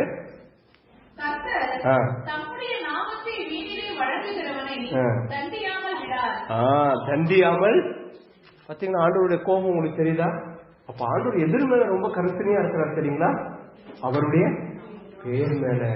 என் பேரை நீ மிஸ்யூஸ் பண்ணாத, என் பேரை நீ வந்து சும்மா சும்மா எடுத்துக்கின்னு அவமானப்படுத்தாத அப்படின்னு சொன்னா அப்ப என்ன படுத்தணும்? அவர் பேரை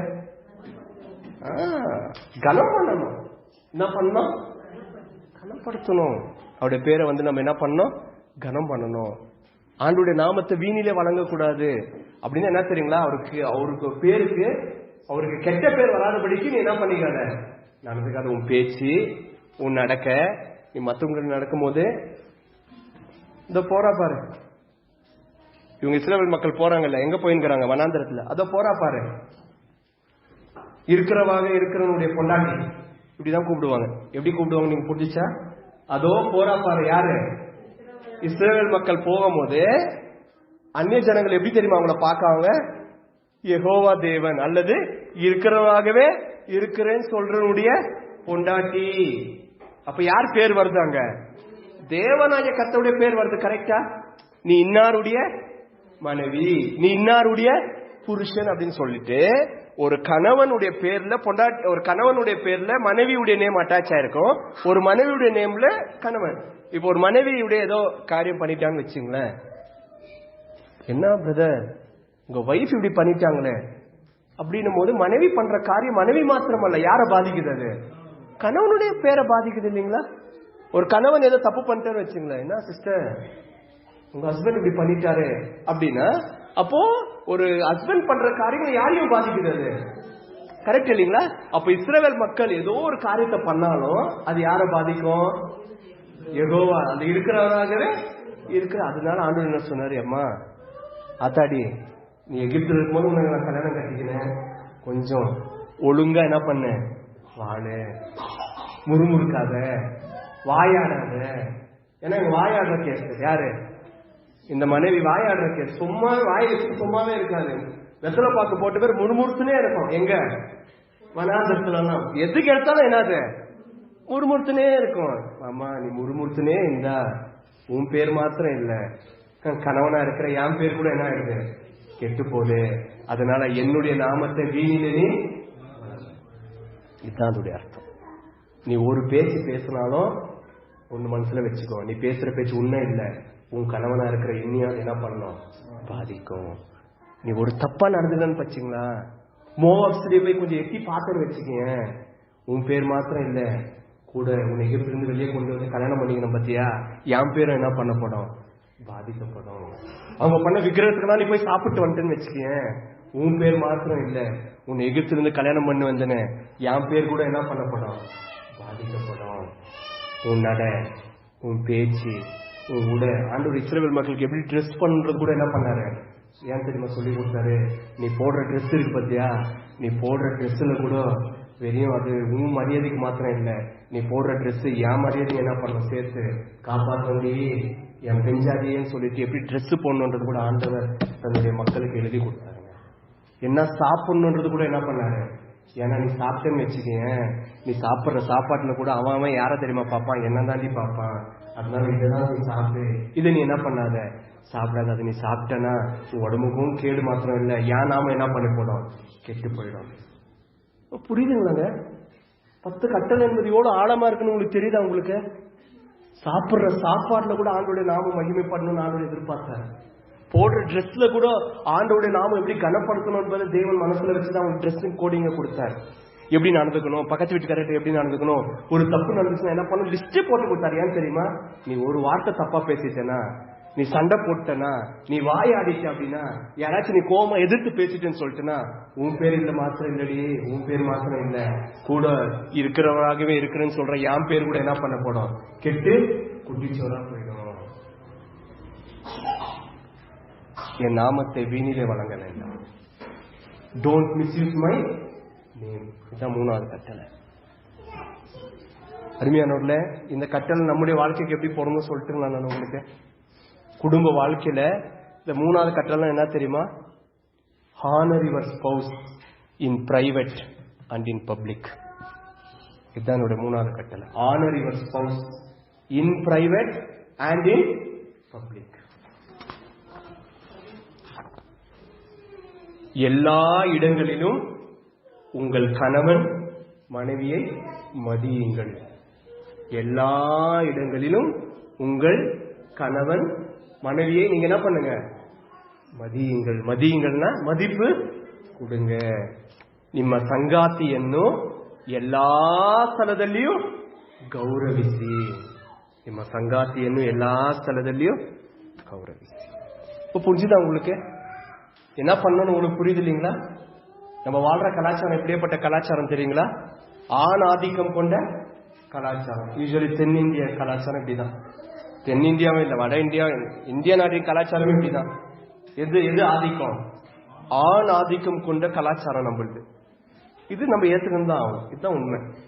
ஓகேங்களா? யூஸ்வலி எந்த ஒரு குடும்பம் எடுத்தாலும் யார் சொல்ற மாதிரி தான் நடக்கணும், ஆண் சொல்ற மாதிரி தான் நடக்கணும். பெண்ன்றது கொஞ்சம் கீழன்றது பொதுவான நம்முடைய கலாச்சாரத்திலேயே இணைந்து வந்த ஒரு காரியம். ஆனா வேதாகமம் என்ன சொல்லுது அப்படின்னு கேட்டீங்கன்னா, ஆணும் பெண் இல்ல, எல்லாரையும் நம்ம என்ன பண்ண வேண்டியதா இருக்கிறது, கனம் பண்ணணும். என் பேரை வீணிலே வழங்க வேண்டாம் அப்படின்னு என்ன சொல்லும் போது என்ன தெரியுங்களா, நான் கணவன் மனைவிக்கு 2 பேருக்கும் ஆலோசனை என்ன சொல்றது தெரியுங்களா, your wife deserves respect and honour. உன்னுடைய மனைவி கனத்துக்கு பாத்திரம், உன் கணவன் கனத்திற்கு பாத்திரம். இதை நீங்க ஃபர்ஸ்ட் புரிஞ்சுக்கணும். irrespective of their any character, அவங்க எந்த சுபாவத்தில் இருந்தாலும், அவங்க எந்த காரியமா இருந்தாலும், is deserve to be respected. ஒரு கனத்துக்கு பாத்திரம். ஏன் தெரியுங்களா, உடன்படிக்கிற என்னோடு கூட அவர் என்ன பண்ணப்பட்டிருக்கிறாரு, இணைக்கப்பட்டிருக்கிறார். you need to honor. இதை நம்ம பாருங்க, பிடிக்குமா பிடிக்காதுன்றது 2வது. என்ன இவர் இந்த மனுஷன் எப்படி பண்றாரு, ஏன்னா இவ இப்படி பண்றாளே, அது 2வது. அதெல்லாம் அப்புறமா வர்றது. ஆனா ஃபர்ஸ்ட் என்ன தெரியுமா பண்ணணும், கனம் பண்ணணும். சாராள் ஆபிரகாமை என்ன என்று அழைத்தானா? ஆண்டவரே.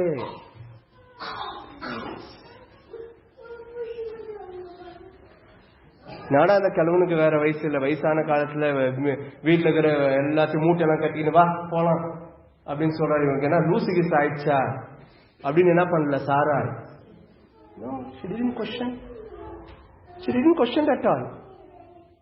ரட்சிக்கப்பட்ட கணவன் நான் சொல்றேன், ஓகேவா? ரட்சிக்கப்படாத இருக்கும்போது சில தீர்மானங்கள் ஆண்டவருக்கு ஏற்ற மாதிரி இருக்காது. அந்த தீர்மானத்தை நம்ம கன்ஃபர்ம் பண்ணணும். அந்த தீர்மானம் சரியில்லைன்னு சொல்லி நம்ம ஆலோசித்து விவாதித்து அந்த காரியங்களை எடுக்கலாம். ஆனா எவ்வளவு வாக்குவாதம் வந்தாலும் ஆனர் என்ன பண்ணணும்? அத biblical value. We might differ, we might disagree. அவங்க நினைக்கிற காரியங்கள் நம்மளுக்கு பிடிக்காது, நம்ம நினைக்கிற காரியங்கள் அவங்களுக்கு பிடிக்காது. சில ரட்சிக்கப்படாத குடும்பத்துல அது காரியங்கள் முரண்பாடா இருக்கலாம். அந்த காரியத்தை நம்மளால ஒத்து போக முடியாது. நான் தனியா தான் நிக்குவேன். ஆனா என்ன பண்ணணும்? நம்ம டிஸ்அக்ரி பண்ணாலும் எப்படி பண்ணணும்? கனத்தோடு பண்ணணும். கனத்தோடு தான் பண்ணணும். கனம் கொடுத்துடணும். ஆனா அந்த காரியத்துல உடன்பட மாட்டேன்னு நிக்கலாம். It is against the will of God. தேவனுக்கு விரோதமா இருந்தா நான் தனிச்சு நிக்கலாம். தனிச்சு நிக்கிறன்ற காரியத்துல வாய்ப்பு வந்த மாதிரி என்ன பண்ணிட கூடாது? என் கணவனையும் மனைவியும் பேசிட கூடாது, பேசக்கூடாது. That is unethical. அது வேதத்துக்கு புறமானது ஆக்சுவலி. ஓகேங்களா? நான் வேறுபட்டு நிக்குவேன், நான் ஒத்து போக மாட்டேன், நான் வர மாட்டேன், செப்பரேட்டா நிக்குவேன். இது எல்லாத்தையும் நான் பண்ணலாம் கர்த்தருக்கு பிரியம் இல்லாத இருக்கிற பட்சத்துல. ஆனா எதுல தெரியுமா நம்ம பின்வாங்க கூடாது? எதுல? கனம் பண்ணுகிறது நம்ம பின்வாங்க கூடாது.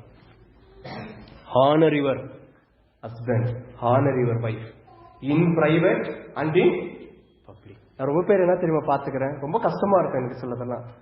ஏன் அப்படி இருக்கிறாங்கன்னு எனக்கு தெரியல. ரொம்ப கணவன்மார்களுடைய காரியத்தை தான் நான் பார்ப்பேன். இதை நான் எங்கேயாச்சும் ஒரு பொதுவான இடத்துக்கு போயிருக்கும் போது எல்லாரும் முன்னையும் அப்படியே என்ன பண்ணுவாங்க, உரைச்சு பொண்டாட்டிமார்களை திட்டுவாங்க. எல்லாரும் முன்னாடியும். அவங்க தப்பே பண்ணிருக்கலாம், அது ஓகே தான். ஆனா வெளி இடம் வந்தப்போ, ஒரு பொதுவான இடம் வந்தப்போ என்னதான் தப்பு பண்ணாலுமே அவளுக்குன்னு என்ன இருக்கு, ஒரு மரியாதை இருக்கு. என் கணவனுக்குன்னு ஒரு மரியாதை இருக்கு. அது வெளியே போட்டு என்ன பண்ணிருக்காங்க, 4 பேருக்கு முன்ன மானத்தை வாங்கி அடையாங்க. மானத்தை வாங்கக்கூடாது. என்ன காரியம் இருந்தாலும் நீங்க செப்பரேட்டா டீல் பண்ணிக்கணும். ஒரு 4 பேர் இருக்கும்போது, ஒரு சர்ச்சுன்னு இருக்கும்போது அங்க என் மனைவிய தவறு. அது ஆக்சுவலி தவறு. கணவன்மார்கள் இந்த சுபாவம் நமக்குள்ள இருந்தா நம்ம மாற்றிக்கொள்ளணும். இது ஆண்டவருக்கு பிரியமில்லாத காரியம். புரிஞ்சது இல்லைங்களா?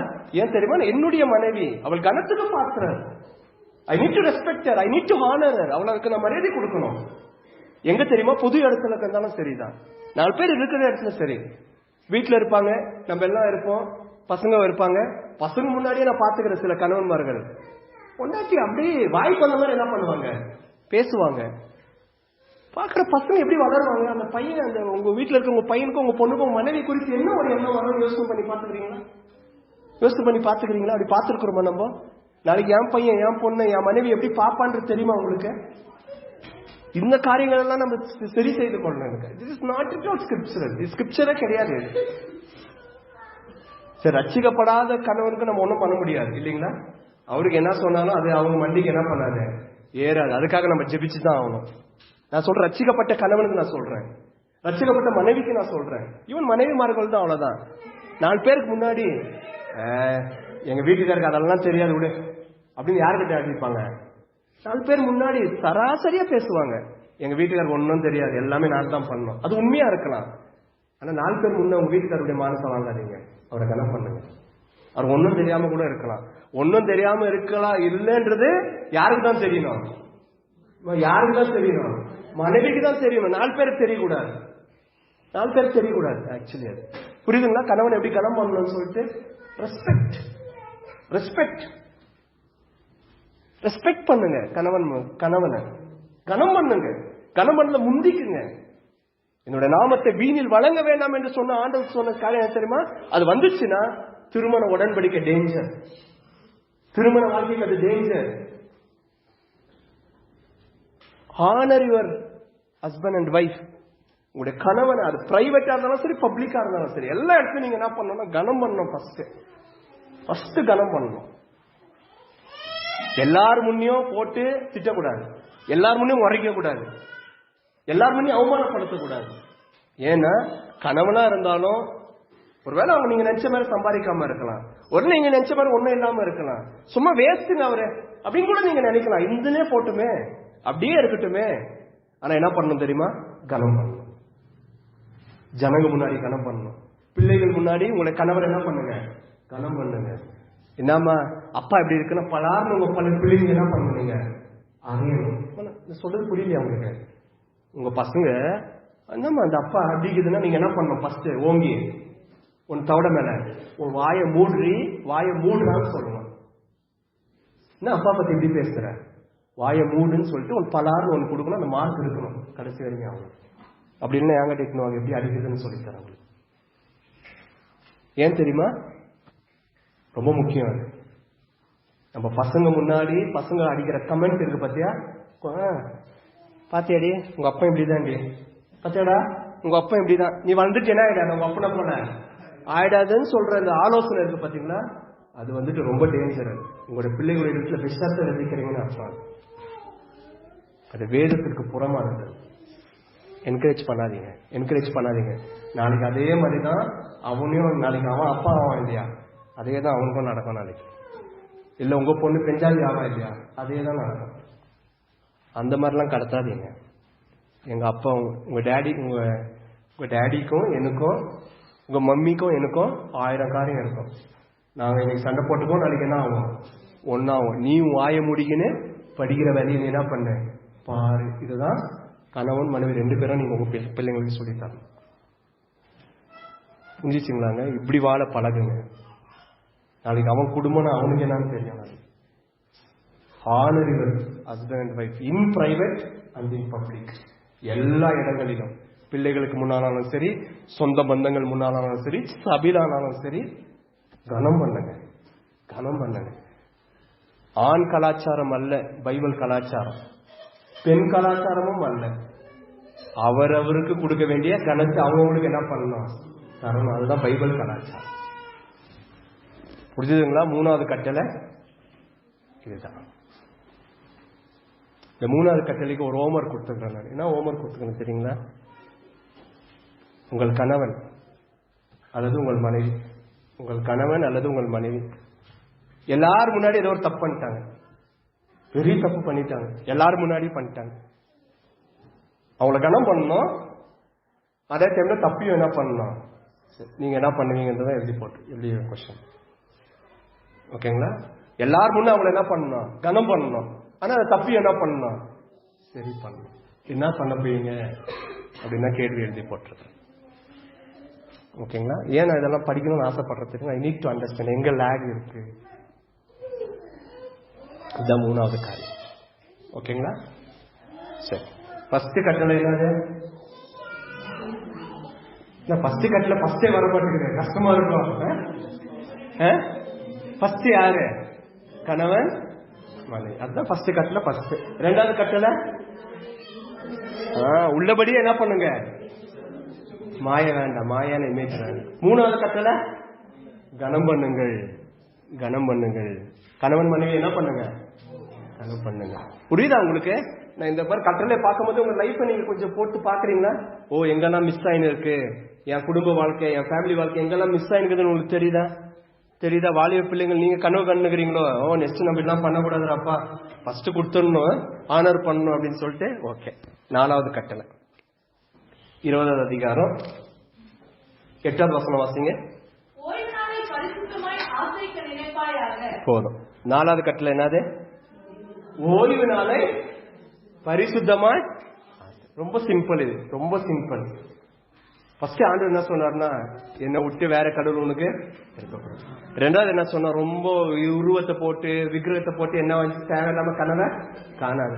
3வது என்ன பண்ணாரு? என்னை கனம் பண்ணு, என் பேரை என்ன பண்ணாத வீண வழங்காத. 4வது என்ன சொன்னார்னா, ஓய்வு நாள் என்ன பண்ண ஆசரினார். ஓய்வு நாள்னா உங்களுக்கு தெரியும் இல்லையா? அதாவது வாரத்துல 6 நாள் என்ன பண்ணணும்? வேலை செய்யணும். ஒரு நாள் என்ன பண்ணணும்? ரெஸ்ட் எடுக்கணும், லீவ் எடுக்கணும்னு. எனக்கு அருமையான ஃபர்ஸ்ட் இந்த லீவுன்ற கான்செப்ட் எங்கிருந்து வந்து தெரியுங்களா? இப்ப நான் எப்படி நீங்க வந்துச்சு இந்த லீவுன்ற கான்செப்ட்? ஆண்டவர் தான் கொடுத்தாரு. எத்தனை நாள் வேலை செஞ்சாரு அவரு? ஒரு நாள் என்ன பண்ணிக்கினாரு? எடுத்துக்கணும். இப்ப என்ன அது சிருஷ்டில கிரியேஷன். இப்போ அவர் குடும்பத்துக்குள்ள கொண்டு வராரு. யாருக்குள்ள கொண்டு வராரு? தேவன் ஒரு கணவனா பாருமா, அடிமைத்தனத்துல எகிப்துல இருந்த நான் என் பேர் சொல்லி உன்னை என்ன பண்ணேன்? கல்யாணம் பண்ணிக்கினேன். ஓகேவா? இப்ப என்ன இருக்குதுன்னா, உன்னை எங்க அம்மா வீட்டுக்கு இட்டுன்னு போயிருக்கிறேன். இதெல்லாம் யார் சொல்றது? ஆண்டவர் சொல்றாரு. எங்க அம்மா வீடுன்னா எந்த வீடு? காணான் வீடு. உங்க மாமியார் வீட்டுக்கு நான் என்ன பண்ணிருக்கிறேன்? இட்டுன்னு போயிருக்கிறேன். டெய்லி நடக்கணும். கரெக்டா? அப்ப பஸ் இருந்துச்சா? ஏசி பஸ் இருந்துச்சா? இல்ல, டெய்லி நடக்கணும். பாவம் நடந்து நடந்து நடந்து சாப்பாடுக்கெல்லாம் என்ன பண்ணோம்? கேஸும் இருந்தில்ல. கரெக்டா? என்ன பண்ணோம்? அவங்க வெறுகு அடுப்பு பத்து வச்சு சமைக்கணும். கஷ்டம்தான். அப்புறமா ஆடு மாடு, அன்னைக்கு இருக்கிற தொழில் என்னன்னா விவசாயம் தான். என்னது? ஆடு மாடுலாம் இருக்கு. ஆடு மாடுலாம் பண்ணணும். சாணி போடும், அதை எடுக்கணும். என் பெஞ்சாதினி என்ன பண்றேன்னா அந்த வனாந்தரத்துல நடந்து நடந்து வேலை செஞ்சு செஞ்சு துணி துவைச்சு என்னன்னா அப்பப்போ என்ன பண்ணிடுற, ரொம்ப டயர்ட் ஆயிடுறடி என் செல்லமே. அதனால நீ என்ன பண்ணுனா, ஒரு நாள் உனக்கு என்னது இதான் இப்படிதாங்க பாக்கணும். ஒரு நாள் உனக்கு என்னது, நீ என்ன தெரியுமா பண்ணணும்? எந்த காரணத்தை கொண்டு கிச்சன் பக்கமே நீ என்ன பண்ணக்கூடாது. ஆமாங்க, ஓய்வு நாள் அத்தான் என்ன பண்ணக்கூடாது. அவங்க சமைக்க கூடாதுன்னு ஆண்டவர் சொன்னாரு. ஐயோ ஆண்டவர், அப்ப நாங்க என்ன? ஆண்டவர் சொல்றாரு, மேல நான் போடுறேன் இல்லையா, அது ஓய்வு நாளும் சேர்த்து உனக்கு என்ன பண்ணிடுறேன், கொடுத்துறேன். நீ என்ன பண்ணக்கூடாது, கிச்சன் பக்கமே என்ன பண்ணாத. நம்பதுக்கு ஆப்போசிட். நீ போன கிச்சன் பக்கம் நம்பிட்டு எங்க ஆண்டு என்ன சொன்ன, நீ என்ன பண்ணக்கூடாது, கேஸ் போயிட்டு அந்த லைட்டர் தானே, அது லைட்டரை கூட டச் பண்ண கூடாது, உன் கை டச் ஆகக்கூடாது. நீ என்ன பண்ணணும்? ஆமாவா? அப்போ மனைவி கேட்கறாங்க, ஐயோ மனவாளனே, என் கணவனே, அப்ப நான் என்ன பண்ண, ஒன்னும் செய்யாது, ஜஸ்ட் ரிலாக்ஸ் பண்ணு. நீயும் நானும் கொஞ்ச நேரம் என்ன பண்ணலாம், டைம் ஸ்பெண்ட் பண்ணலாம். அதுக்கு பேர் தான் என்னது, ஓய்வு நாள்.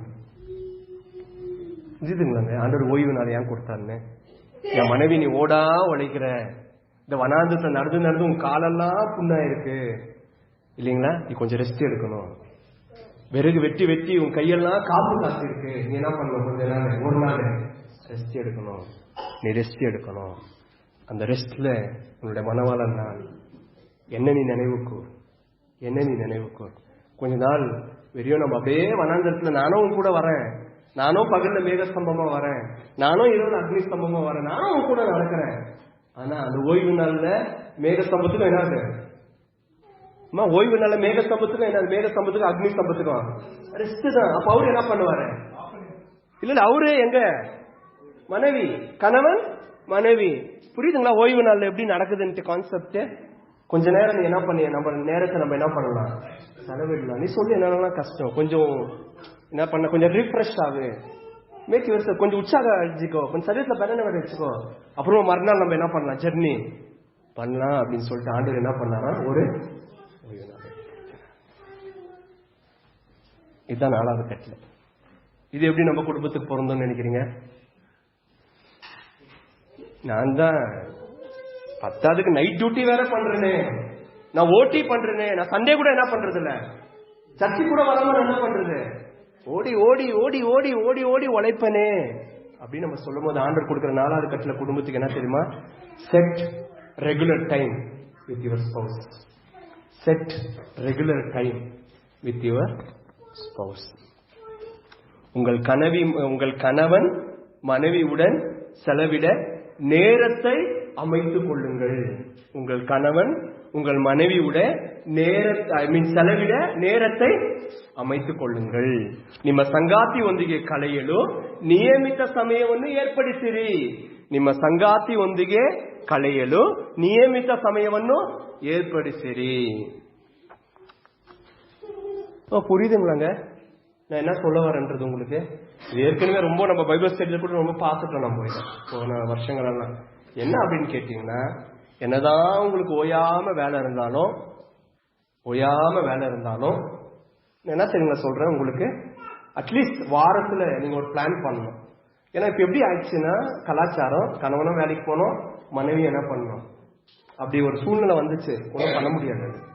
பிஸியா ஓடுவோம், சாயந்தரம் வருவோம், கணவனும் டயர்டா வருவாங்க, மனைவியும் டயர்டா இருப்பாங்க.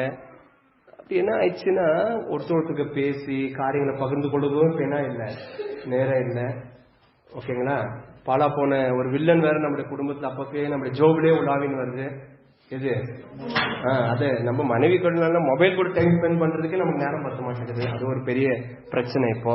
ஓகே, அதுல கொஞ்சம் டைம் ஸ்பெண்ட் பண்ணிட்டு என்ன ஆயிடுதுன்னா நம்முடைய கணவனுக்கும் மனைவிக்கும் நேரத்தை செலவிடுறதுக்கு நம்ம கிட்ட இப்ப என்ன இல்ல, நேரம் இல்ல. இது என்ன சரிங்க ஆயிடுது? ஆண்டவர் ஓய்வுனால ஏற்படுத்தணும்னு சொன்னார். அவ்வளவுதான் சொன்னது.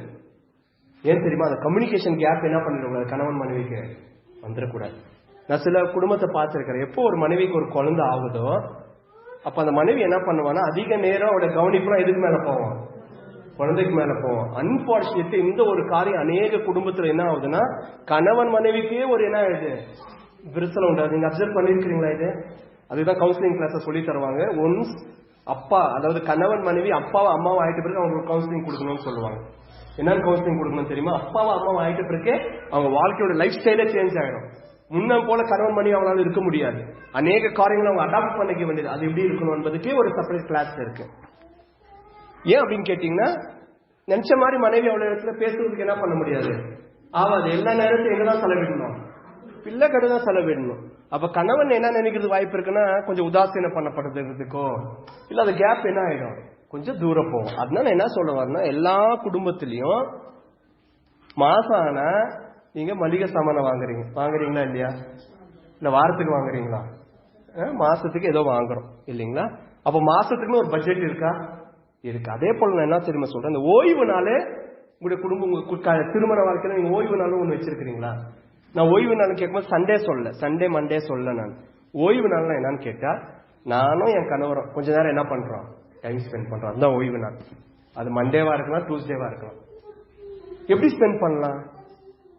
காலையில் இருந்த உடனே நீங்க 2 பேரும் எங்க போலாம், வாக்கிங் போலாம்.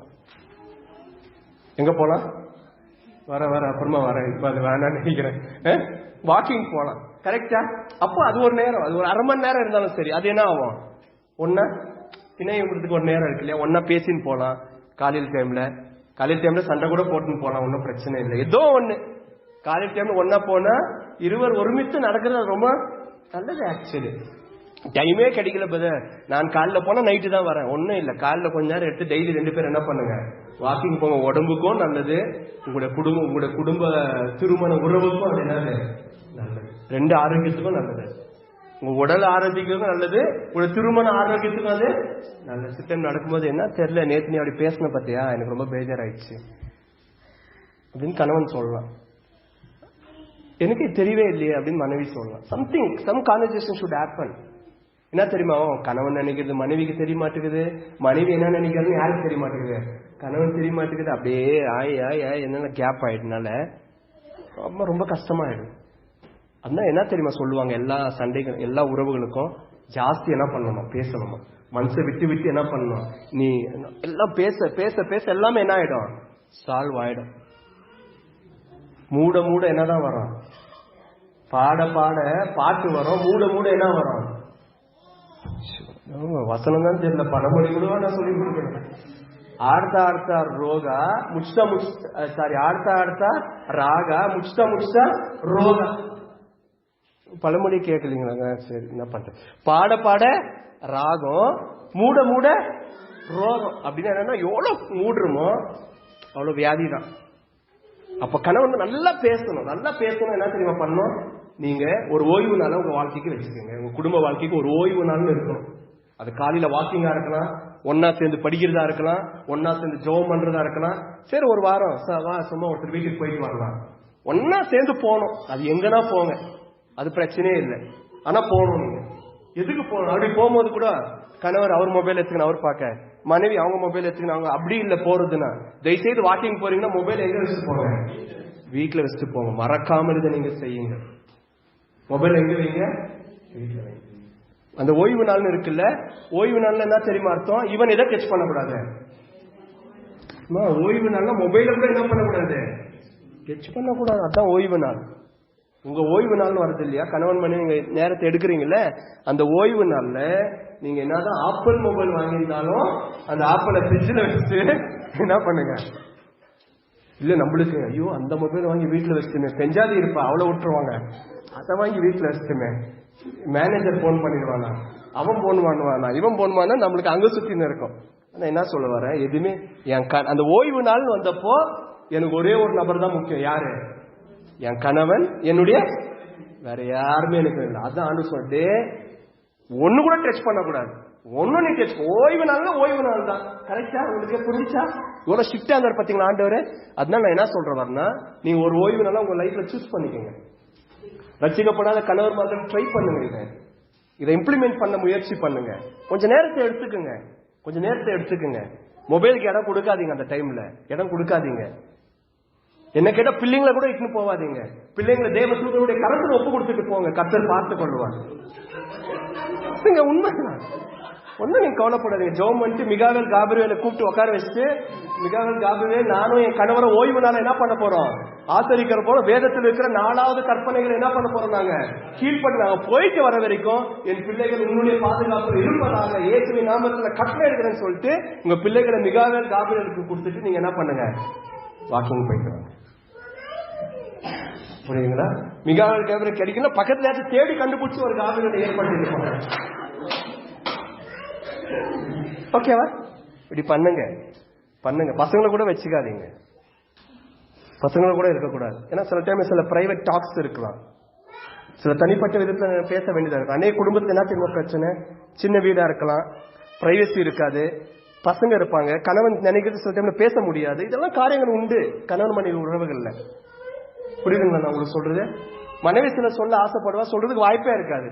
சுத்தி வீட்டுல ஏதாச்சும் சுத்தினே இருக்கும். இது இருக்கவும் இருக்காது. சில டைம்ல போகவும் போகாதுன்னு நினைப்போம். நம்ம இந்த டிக்கெட் எக்ஸ்ட்ரா டிக்கெட் வீட்டுல வந்து பாடுபடுத்திங்களா, என் கணவன் கிட்ட என்னால ஒழுங்கா பேச முடியாது. இல்ல, இதெல்லாம் மனைவிக்குள்ள இருக்கிற உணர்வு தான். இதுதான் எமோஷன் ஆஃப் வைஃப். இதெல்லாம் மனைவிக்குள்ள இருக்கிற உணர்வு. இது நம்ம புரிஞ்சுக்கணும். நம்ம என்ன நினைப்போம்? அவக்காரா நான் இவங்களை விட்டு வந்துட்டேன், நான் எங்க அப்பா விட்டு வந்துட்டேன், நான் எங்க அம்மா விட்டு வந்துட்டேன், நான் எங்க தங்கச்சி வீட்டுல விட்டுக்கிறேன், என் பொண்டாட்டி. இல்ல உங்க பொண்டாட்டி உங்ககிட்ட தான் பேசணும்னு ஆசையா இருக்கா, நீ அவங்க கிட்ட பேச, நீ இவங்க கிட்ட பேச, நம்ம இது யாரும் இறங்கி விட்டு போயிடுவோம். இல்ல அப்படி அல்ல. இது கணவனுக்கும் போடணும், இது மனைவிக்கும் போடணும். சில நேரத்தில் சில மனசை விட்டு சில மனைவிகள் எவ்வளவு காரியத்தை கணவன் கிட்ட பேசணும்னு ஆசைப்படுவாங்க. ஆனா என்ன இருக்காது தெரியுமா? சூழல் அதுக்கேற்ற மாதிரி வீட்டுல இருக்காது. குட்டி போட்ட ஆடுங்க மாதிரி அங்கங்க ஒண்ணு இருக்கும். அதான் ஒண்ணும் பண்ண முடியாது. அதுக்கு என்ன பண்ணணும்? நம்ம தான் டைம் எடுத்து என்ன பண்ணலாம்? கணவன் மனைவியா கொஞ்சம் வெளியே போய் ஒருத்தருக்கு என்ன பண்ணலாம்? மனசு விட்டு இப்படி பேசி பாருங்களேன், அவங்க ஒரு ஐக்கியம் வரும். அது ஓய்வு நாள் வெரி இம்பார்ட்டன்ட். அது ஓய்வு நாள் என்ன பண்ணக்கூடாது தெரியுமா? பழைய ஏற்பாட்டுல அசட்டை பண்ணக்கூடாது சொன்னாங்க. ஓய்வு நாள் ஒருத்த வேலைகளை பண்ணிட்டான்னு வச்சுங்க, அவனுக்கு என்ன உண்டு? தண்டனை. சும்மா இது ஓய்வு அப்படின்னு நினைக்காதீங்க நீங்க. அப்போ அதோட முக்கியத்துவம் புரியல அவங்களுக்கு. குடும்பத்துக்கு ஆண்டு சொல்ற முக்கியத்துவம் அநேக டைம்ல நம்மளுடைய உறவு லூஸ் பண்ணதுக்கு என்ன தெரியுங்களா காரணம்? நம்முடைய குடும்ப வாழ்க்கையில, நம்முடைய திருமண வாழ்க்கையில ஓய்வு நாளே இல்லை. நமக்கு ஓய்வு நாளே நமக்கு இல்லை. அதுதான் பெரிய இன்னைக்கு இருக்கிற ஒரு பெரிய ஒரு பிரச்சனை. We lost our Sabbath. ஓயாம ஓடுறோம், வேலை செய்யறோம், ஓடுறோம். என்ன ஆயிடுச்சு? என்னத்தை விட்டுட்டோம் அப்படின்னு கேட்டா, நம்முடைய ஓய்வு நாளே நம்ம ஒரு செப்பரேட்டான ஒரு நேரத்தை செலவிட மிஸ் பண்ணிட்டோம். ஓகேவா? 4வது கட்டளை, கடைசி ஒரு கட்டளை பார்த்து முடிக்கலாமா? இத்தனை வரைக்கும் எத்தனை கட்டளை பார்த்திருக்கிறோம்? 4. நம்பர் 1 என்ன? நம்பர் 1 தான். இப்படிதான் நீங்க நம்பர் 1 என்ன கட்டளை? நம்பர் 1 புரியலீங்களா சிஸ்டர்? நம்பர் 1 என் கணவன், எனக்கு மனைவி, எனக்கு ஃபர்ஸ்ட். நம்பர் 2 என்னது? என் கணவன் இருக்கிறபடியே நான் என்ன பண்ணுவேன்? நான் அள்ளி அணைத்துக் கொள்வேன். ஓகேங்களா? கொஞ்சம் வேற மாதிரி பேசினா. 3வது கட்டளை என்னன்னா, என் கணவனையும் என் மனைவியும் எல்லா இடத்துலயும் நான் என்ன பண்ணுவேன்? நான் கனம் பண்ணுவேன். எல்லா இடத்துலயும் கனம் பண்ணுவேன். இது 3வது கட்டளை. 4வது கட்டளை என்னன்னா, இதுக்கு மேல நானும் என் கணவரும் கொஞ்சம் என்ன பண்றோம்? ஓய்வு நாள் என்ற ஓய்வு நேரத்தை நாங்க என்ன பண்றோம்? ஆசரிக்கிறோம். இதுக்கு மேல ஆசரிக்க போறோம். இந்த 4வது கட்டளைக்கு நான் என்ன தெரியுமா ஹோம்வொர்க் கொடுத்துருக்கிறேன்? கணவன் மனைவி நீங்க உட்காந்து daily plan, weekly plan, monthly plan. Daily என்ன ஓய்வு நேரத்தை ஆசரிக்க போறீங்க, வீக்லி எப்படி ஆசரிக்க போறீங்க, மந்த்லி எப்படி ஆசரிக்க நீங்க பிளான் பண்ணி லிஸ்ட் ரெடி பண்ணணும். இதுதான் ஹோம்வொர்க் கொடுத்துக்கிறது உங்களுக்கு 4வது கட்டளைக்கு. ஓகேவா? 5வது கட்டளைக்கு வரலாமா? கடைசியா கொஞ்சம் பிரச்சனையான கட்டளை தான், வேற வழி இல்லை, நம்ம அட்ரஸ் பண்ணி தான் ஆகணும். 5வது கட்டளை, ஓகேவா, கடைசி கட்டளை. மீதி 5 அடுத்த வாரம் பார்க்கலாம். வாசிக்கலாமா? யாத்திராகமம் 20:12. உன் தேவனாகிய கர்த்தர் உன் நாட்கள் நீடித்திருப்பதற்கு உன் தகப்பனையும். இது எத்தனாவது கட்டளை? 5வது கட்டளை. ரொம்ப ஃபேமஸான கட்டளை இந்த 10 கட்டளைல. உன் தாயும் தகப்பனையும் என்ன பண்ணு? கனம் பண்ணு. அதுதான் 5வது கட்டளை. கொஞ்சம் எல்லாரும் நல்லா கவனிங்க. ஆண்டவர் பொசசிவ் தான். God is very possessive ன்னு சொல்லுவாங்க. பொசசிவ்னா என் மனைவி எனக்கு தான், வேற யாருக்கும் சொந்தம் இல்லன்றது அந்த அளவுக்கு ஒரு அன்பில ஒரு சுவார்த்தா மாதிரி, ஒரு இது மாதிரி, ஓகேவா, பொசசிவ்.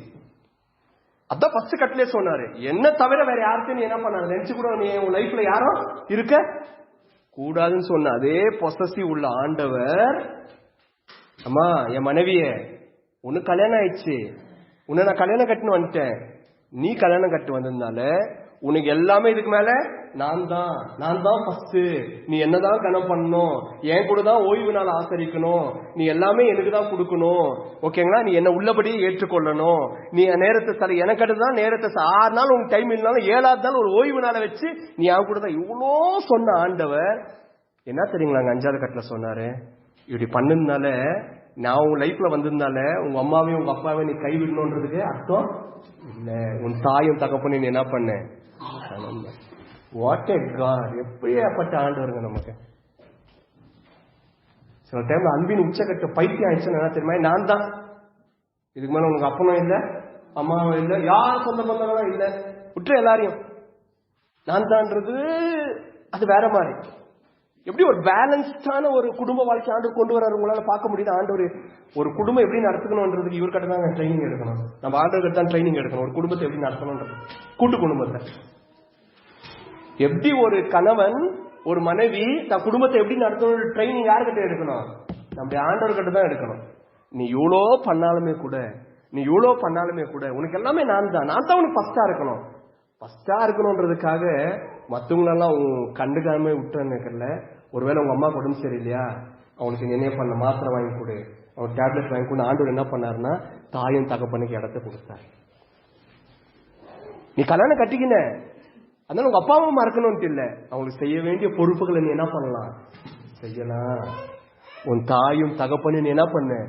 கனம் பண்ணு. நீ என்ன கனப்படுத்துறன்ற பேர்ல யார கை விட்டுறாத, உங்க அப்பாவையும் உங்க அம்மாவையும் என்ன பண்ணிடாத, கை விட்டுறாத. இங்க 2 காரியங்களை நான் சொல்லி ஆகணும். இன்னைக்கு இருக்கிற குடும்பத்தில் இருக்கிற பெரிய பெரிய பிரச்சனைகள்லாம் இந்த 5வது கட்டளை தான் பெரிய பிரச்சனை இன்னைக்கு பல குடும்பங்கள்ல. நம்பர் 1 என்ன தெரியுமா, நம்ம எல்லாரும் நம்ம புரிஞ்சுக்க வேண்டிய நம்பர் 1 காரியம் என்ன தெரியுங்களா, நம்ம எல்லாருக்கும் கல்யாணம் ஆயிருக்கு, எனக்குன்னு மனைவி இருக்கிறா, எனக்குன்னு பிள்ளைங்க இருக்கிறாங்க, எனக்குன்னு ஒரு குடும்பம் இருக்கு. அப்படின்ற பட்சத்துல எங்க அப்பா நீங்களே பார்த்தங்க எனக்கு தெரியாது, அதெல்லாம் என் குடும்பம் ஆயிடுச்சு, இதெல்லாம் நீங்களே பார்த்தங்க எனக்கு தெரியாது அப்படின்னு நம்ம என்ன பண்ணலாம், கை கழுவ கூடாது. எனக்கு மனைவி இருந்தாலும் எனக்கு பிள்ளைகள் இருந்தாலும் எங்க அப்பா அம்மாவை அவங்க வயசான காலத்துல அவங்களுக்கு சில தேவைகள் இருந்தாலும் அவங்கள பாத்துக்கிறதுக்கு ஆன பொறுப்பு எனக்கு என்ன பண்ணுது, ஒரு கணவனா எனக்கு இருக்கு. அதே போலதான் ஒரு மனைவிக்கும் இருக்கு. இது 2 சைடு அப்பா அம்மாக்கும், கணவன் சைடு அப்பா அம்மாவானாலும் சரி, மனைவி சைடு அப்பா அம்மாவானாலும் சரி, அவங்க அப்பா அம்மாவை நம்ம அப்பா அம்மாவா நினைச்சு பாக்குறதான ஒரு கடமை கணவனுக்கும் உண்டு, யாருக்கும் உண்டு. சில கணவன்மார்களை தெரியுமா, அவங்க அப்பா அம்மா வந்த மாதிரி தான் பொண்டாட்டி வீந்து என்ன பண்ணலாம், கவனிக்கணும். பொண்டாட்டி சைடு அப்பா அம்மாக்கு எதுனா ஆயிடுச்சுன்னு வச்சுக்க, அப்போ உங்க அண்ணன் இல்லையா, உங்க தம்பி இல்லையா அப்படின்னு என்ன பண்ணிடுவாங்க, கணவரை கை கழுவி விட்டுருவாங்க. அது கூடாது. ஆக்சுவலி கணவன் சைடுல வருகிற அப்பா அம்மாவா இருந்தாலும் சரி, மனைவி சைடு அப்பா அம்மா இருந்தாலும் சரி, தாயும் தகப்பனும் என்ன பண்ணுங்க, கணம் பண்ண என்ன தெரியுங்களா அர்த்தம், நீங்க 2 பேரும் இணைந்து உங்களால முடிந்த கடமைகளை நீங்க அவங்களுக்காக என்ன பண்ணணும், செய்யணும். இதாங்க கிறிஸ்துவ சொல்லி கொடுக்கிற பாடம். என் பையன் போய் சேர்ந்தான் கிறிஸ்டியனுக்கு என்ன என்ன பண்றதில்ல கண்டு கொடுத்தது. சில டைம்ல அது பொய்யா இருக்கலாம், ஆனா சில டைம்ல அது உண்மையா இருந்தா அந்த மாதிரி சாட்சி நமக்கு இருக்கக்கூடாது. நம்மளால என்ன முடியுமோ நம்முடைய கடமைகள் என்ன பண்ணணும், கண்டிப்பா செய்யணும், கடமையை செய்யணும். ஓகேவா, இது நம்பர், இது மறக்க கூடாது, நம்முடைய கடமை செய்யணும். ஆனா இதே நேரத்தில் இன்னொரு ஆபத்தையும் நான் சொல்லிடுறேன். கடமை செய்யணும்ன்ற பேர்ல அந்த சேரை யாருக்கு விட்டுறக்கூடாது. ரொம்ப குடும்பத்துல என்ன தெரியுமா பிரச்சனை, மனைவி இல்ல சேர்ல, யார் உக்காந்துக்கிறது, அப்பா அம்மா உக்காந்துட்டாங்க சேர்ல. அதுதான் பெரிய பிரச்சனை. இந்த 5வது பிரச்சனை, கட்டளைக்கும் தாயும் தகவனும் கனப்படுத்துக்க ரொம்ப கணவன்மார்கள் அவங்க இல்ல, மனைவி இல்ல சேர்ல, யார கூப்பிட்டு உட்கார வச்சுட்டாங்க, அப்பாவையும். ஆண்டு சொன்னாரு அப்பா அம்மாவை என்ன பண்ண கனம் பண்ணுன்னு சொன்னாரு. சேரை கொடுத்து என்ன பண்ண ஃபர்ஸ்டா உட்கார வச்சுன்னு சொல்ல. இது மனைவிக்கும் பொருந்தும். உங்களுடைய சேர்ல யார் தான் உட்காரணும் சொல்லுங்க, யார் தான் உட்காரணும்? கூப்பிட்டு யார உட்கார வச்சிடக்கூடாது.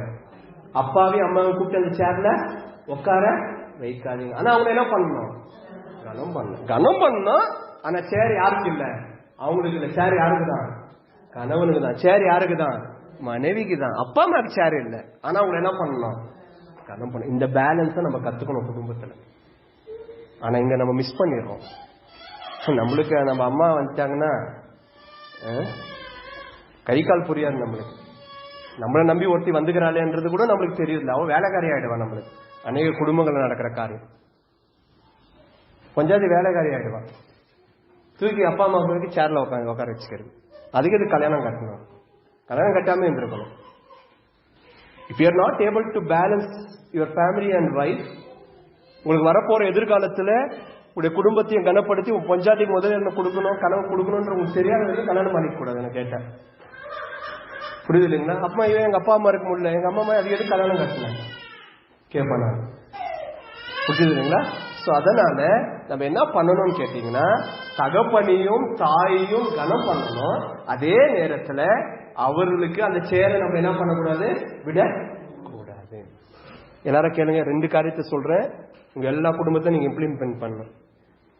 Welcome your parents to your home, but don't allow them to control your family. புரியுதா உங்களுக்கு? உங்கள் தாயையும் உங்களுடைய தகப்பனையும் உங்கள் வீட்டுக்கு நீங்க என்ன பண்ணுங்க, வரவேறுங்கள்.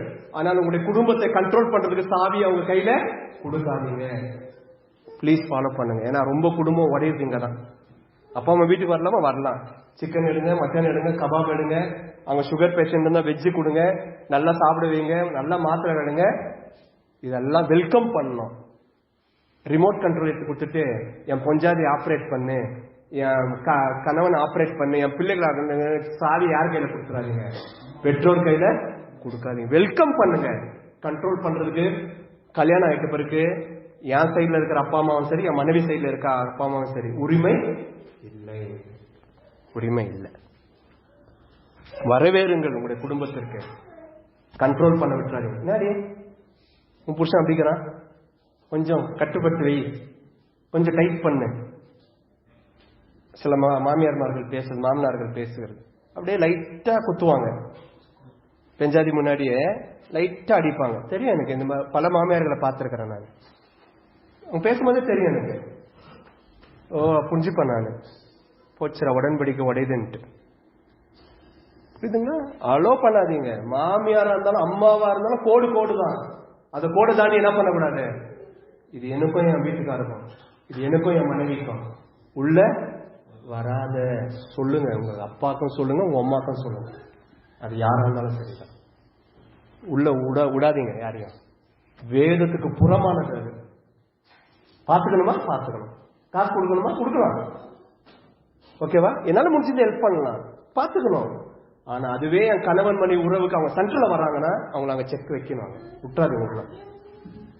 அநேக குடும்பங்கள் உடையறதுக்கு இதுதான் காரணம். Welcome your parents, but don't allow to control them.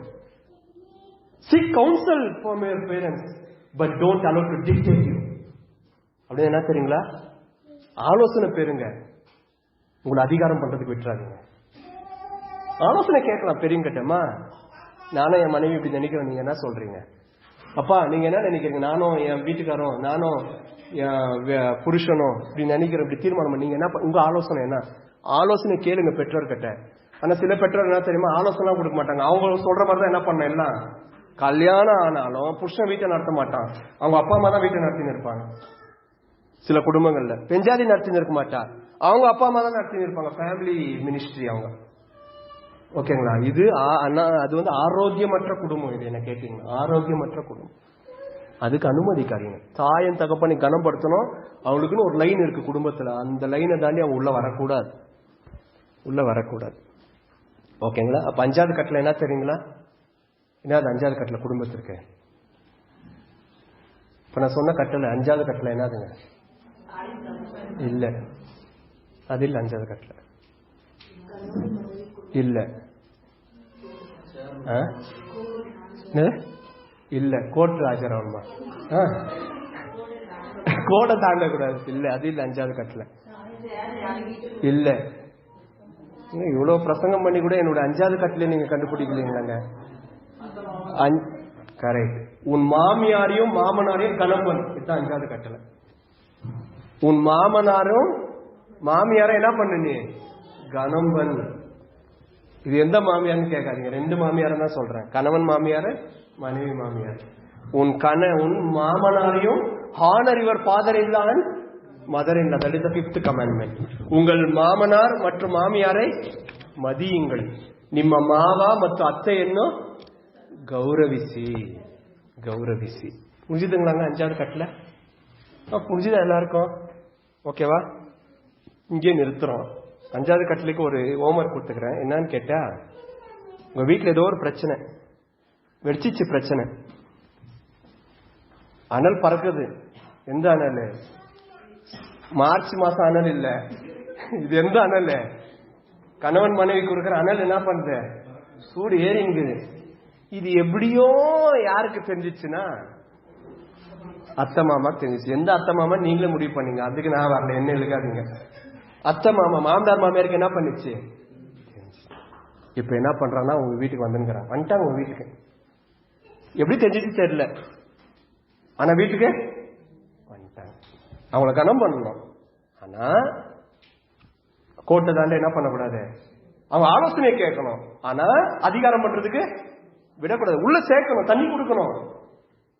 ஆனா தண்ணி தெளிச்சுற மாதிரி பண்ணிடக்கூடாது. நீங்க என்ன பண்ணுவீங்க, எப்படி இதை கையாளுவீங்க என்றதான் உங்களுக்கு 5வது ஹோம்வொர்க்கை கொடுத்துக்கிறாங்க. ஓகேங்களா? சரி, 5 கட்டளைகளை நம்ம பார்த்தோம். முதலாவது கட்டளை சரிங்களா? 2வது கட்டளை உள்ளபடியே உன் கணவன் மனைவியை ஏற்றுக்கொள். 3வது கட்டளை உன் கணவனும் மனைவியும் கணவன். 4வது கட்டளை ஒரு நேரத்தை நேமியுங்கள், ஓய்வு நாளை நேமியுங்கள் உன் கணவன் மனைவிக்காக. 5வது நாள் கட்டளை அத்தை மாமா வேணாம், மாமனாரையும் மாமியாரையும் என்ன பண்ணுங்க, கணவன் பண்ணுங்க. சரிங்களா? எல்லாரும் முழங்கால் படிடலாம்.